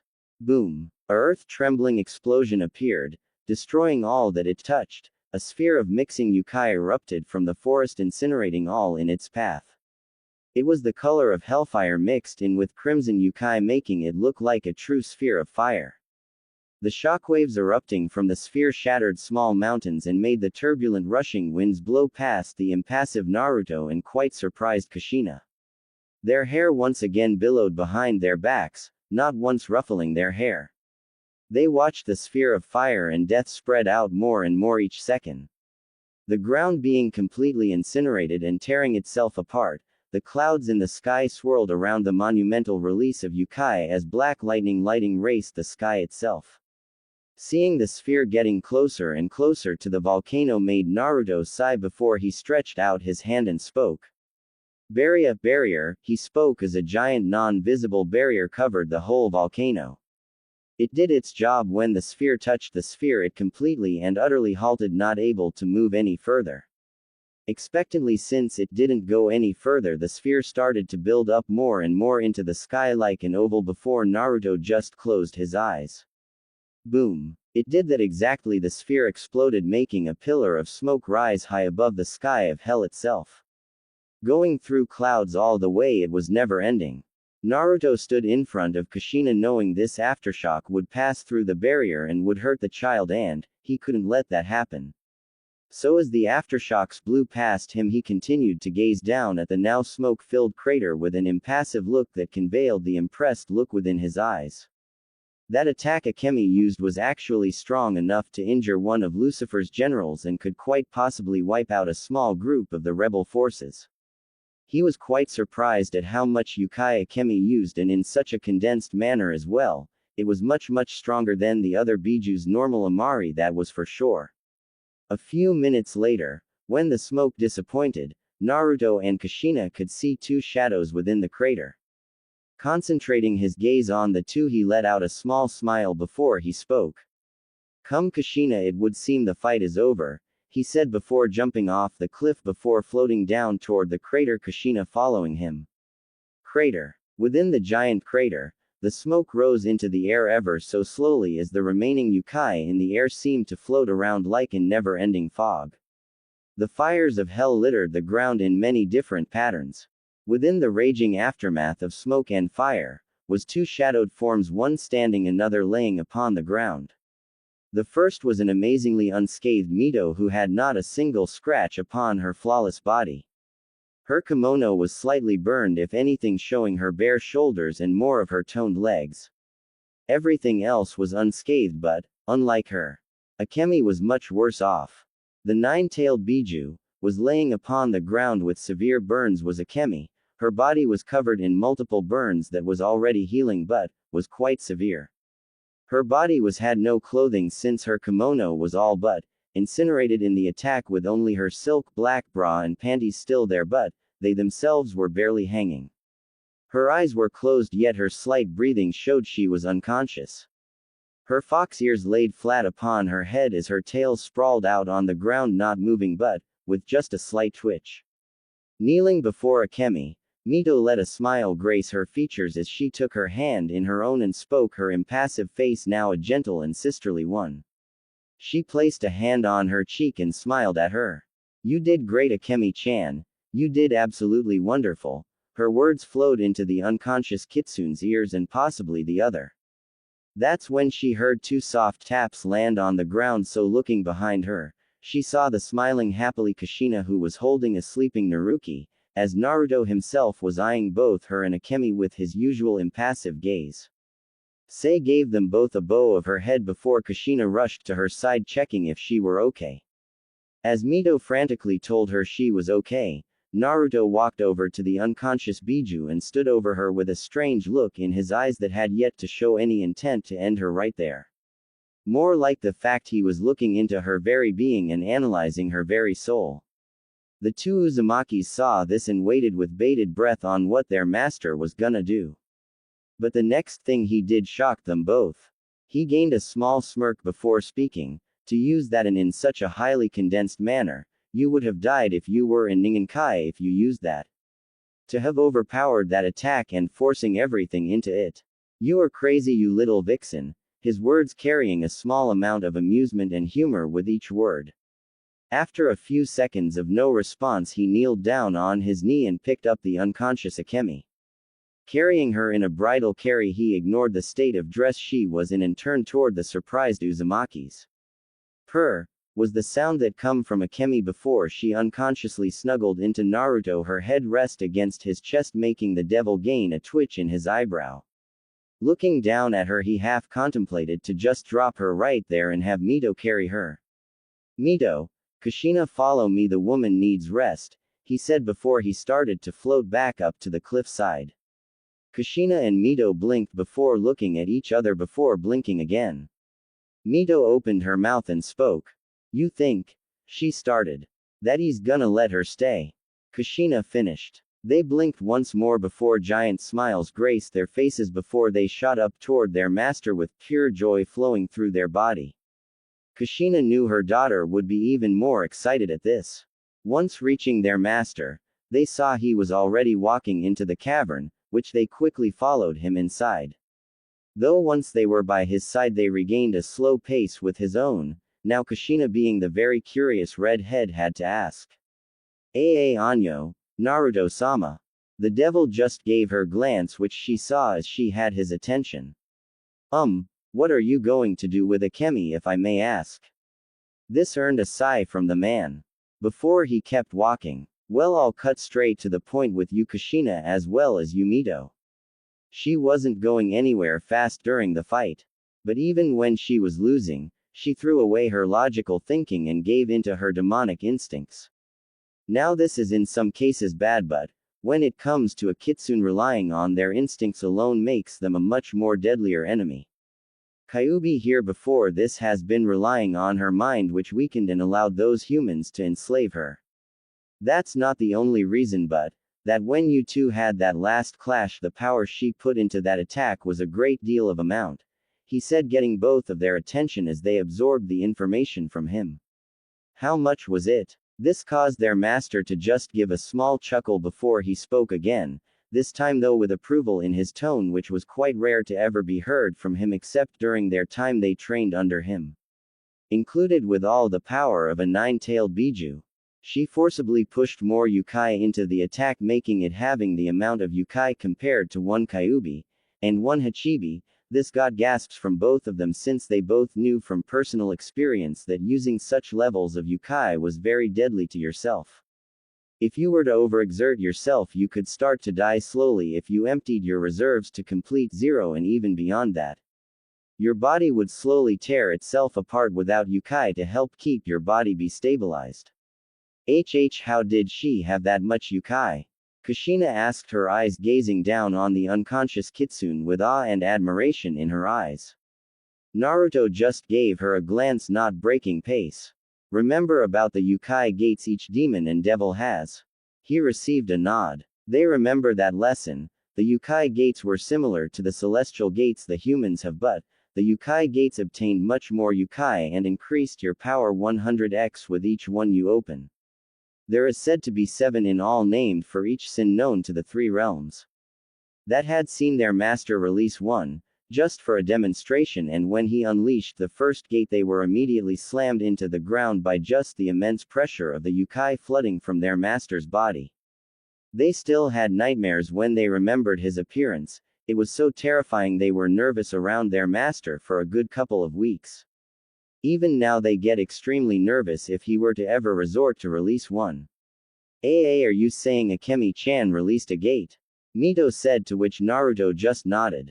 Yes, from what I saw and felt, Akemi had unintentionally released not 1 but 2 gates worth of Yukai, thus giving her the power of a whole Hachibi after fully powering her attack.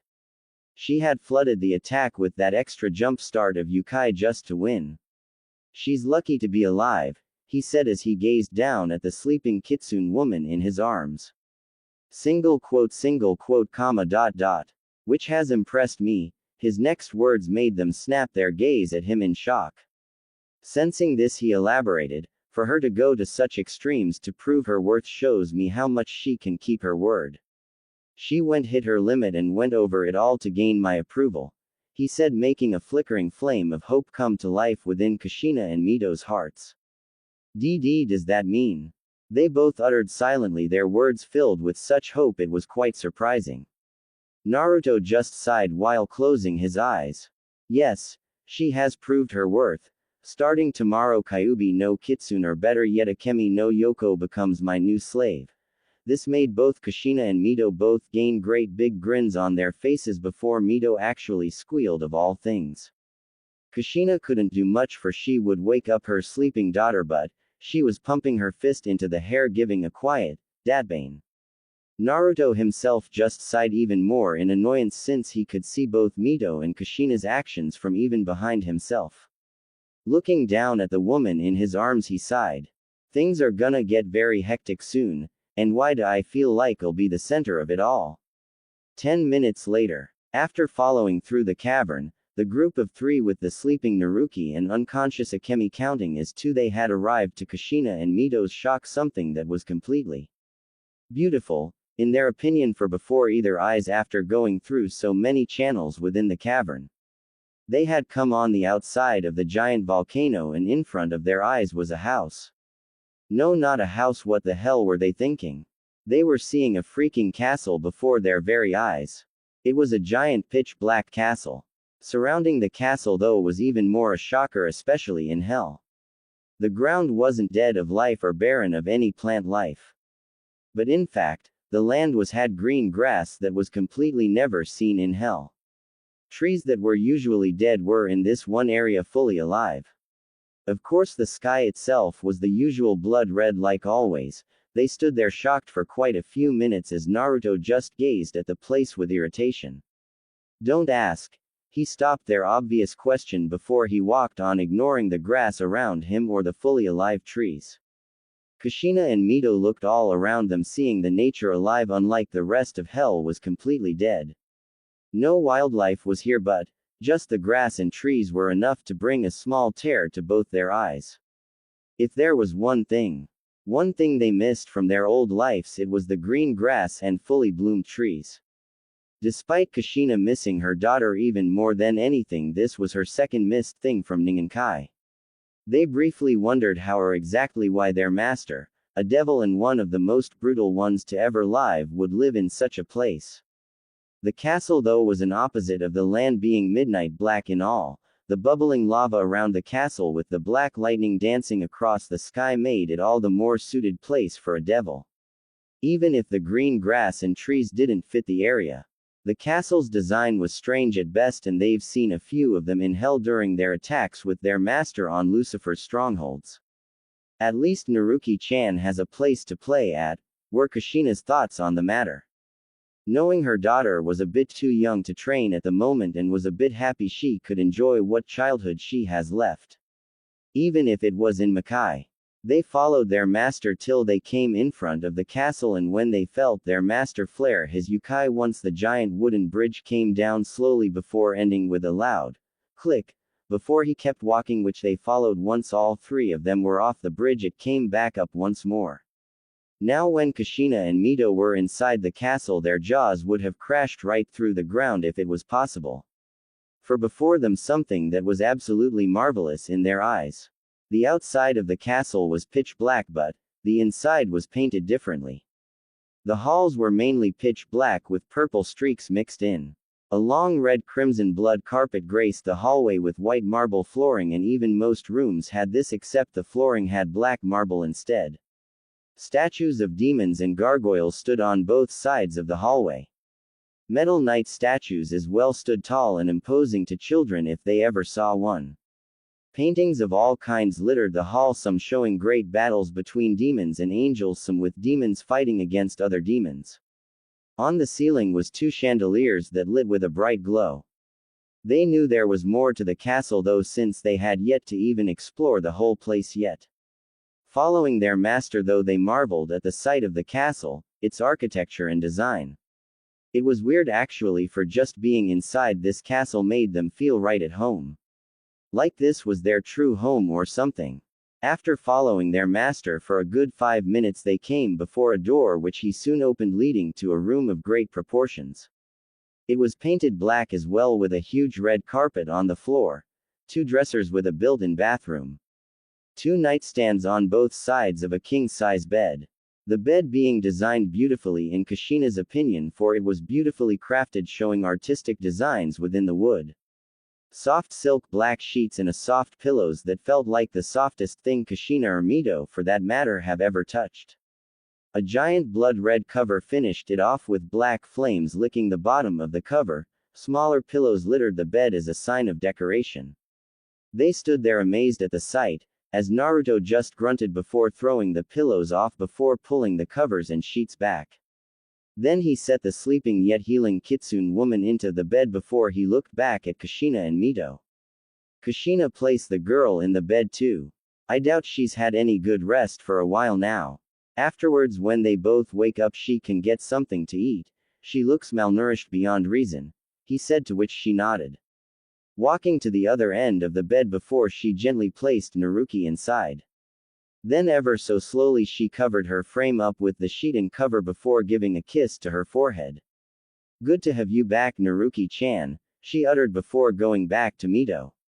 With that, Naruto covered up Akemi before walking out the door, turning off the lights, Kushina and Mito following them. Casting one more worried gaze on the two. Don't worry, you two.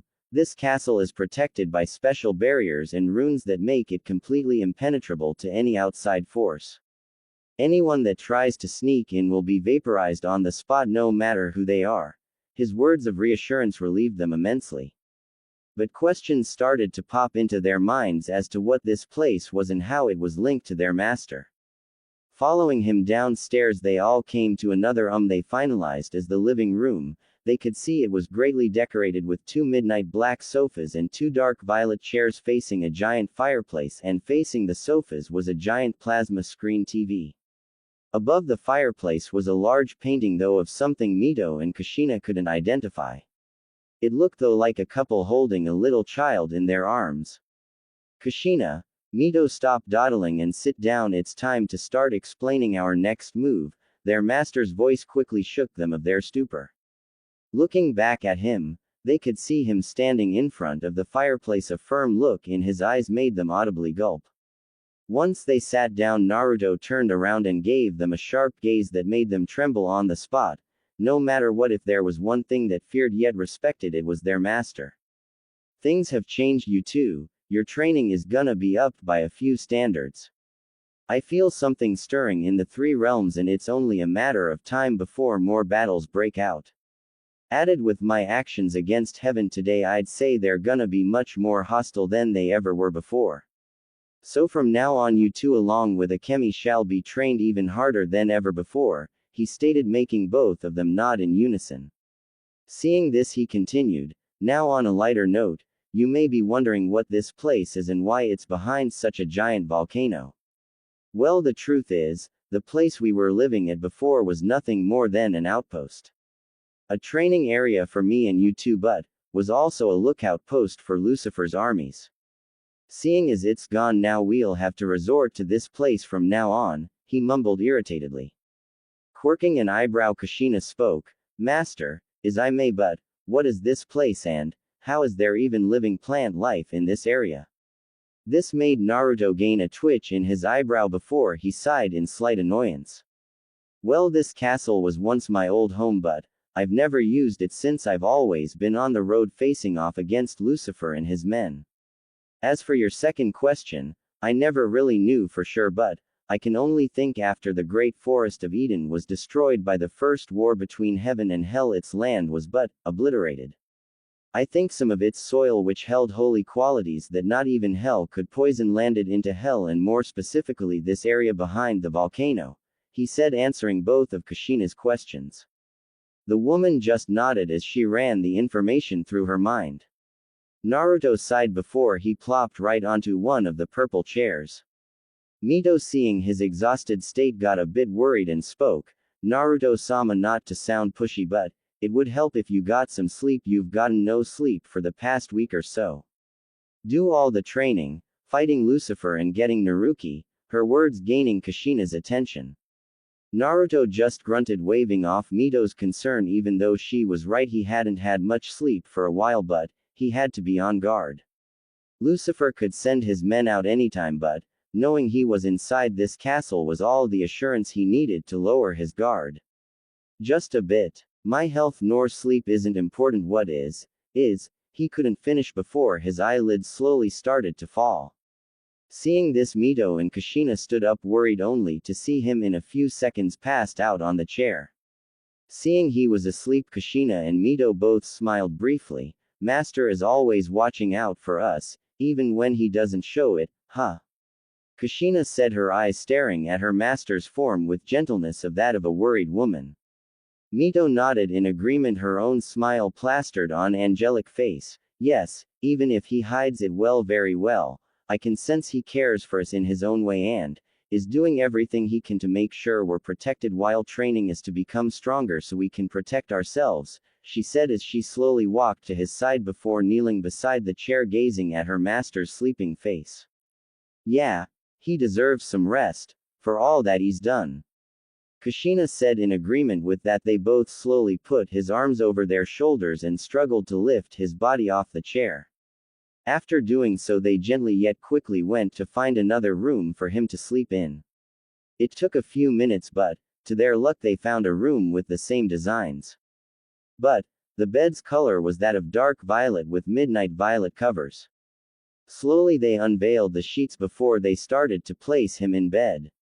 They did have to struggle though, for whatever was beneath his clothing weighed more than a few tons or so. But what the two didn't encounter though as they did this was Mito. Kushina. Stop right there.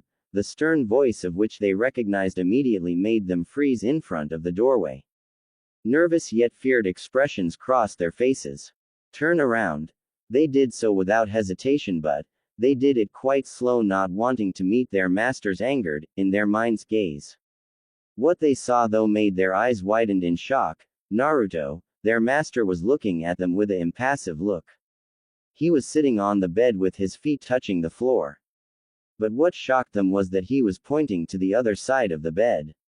If you two are gonna drag me to bed, then you're gonna sleep in the same room.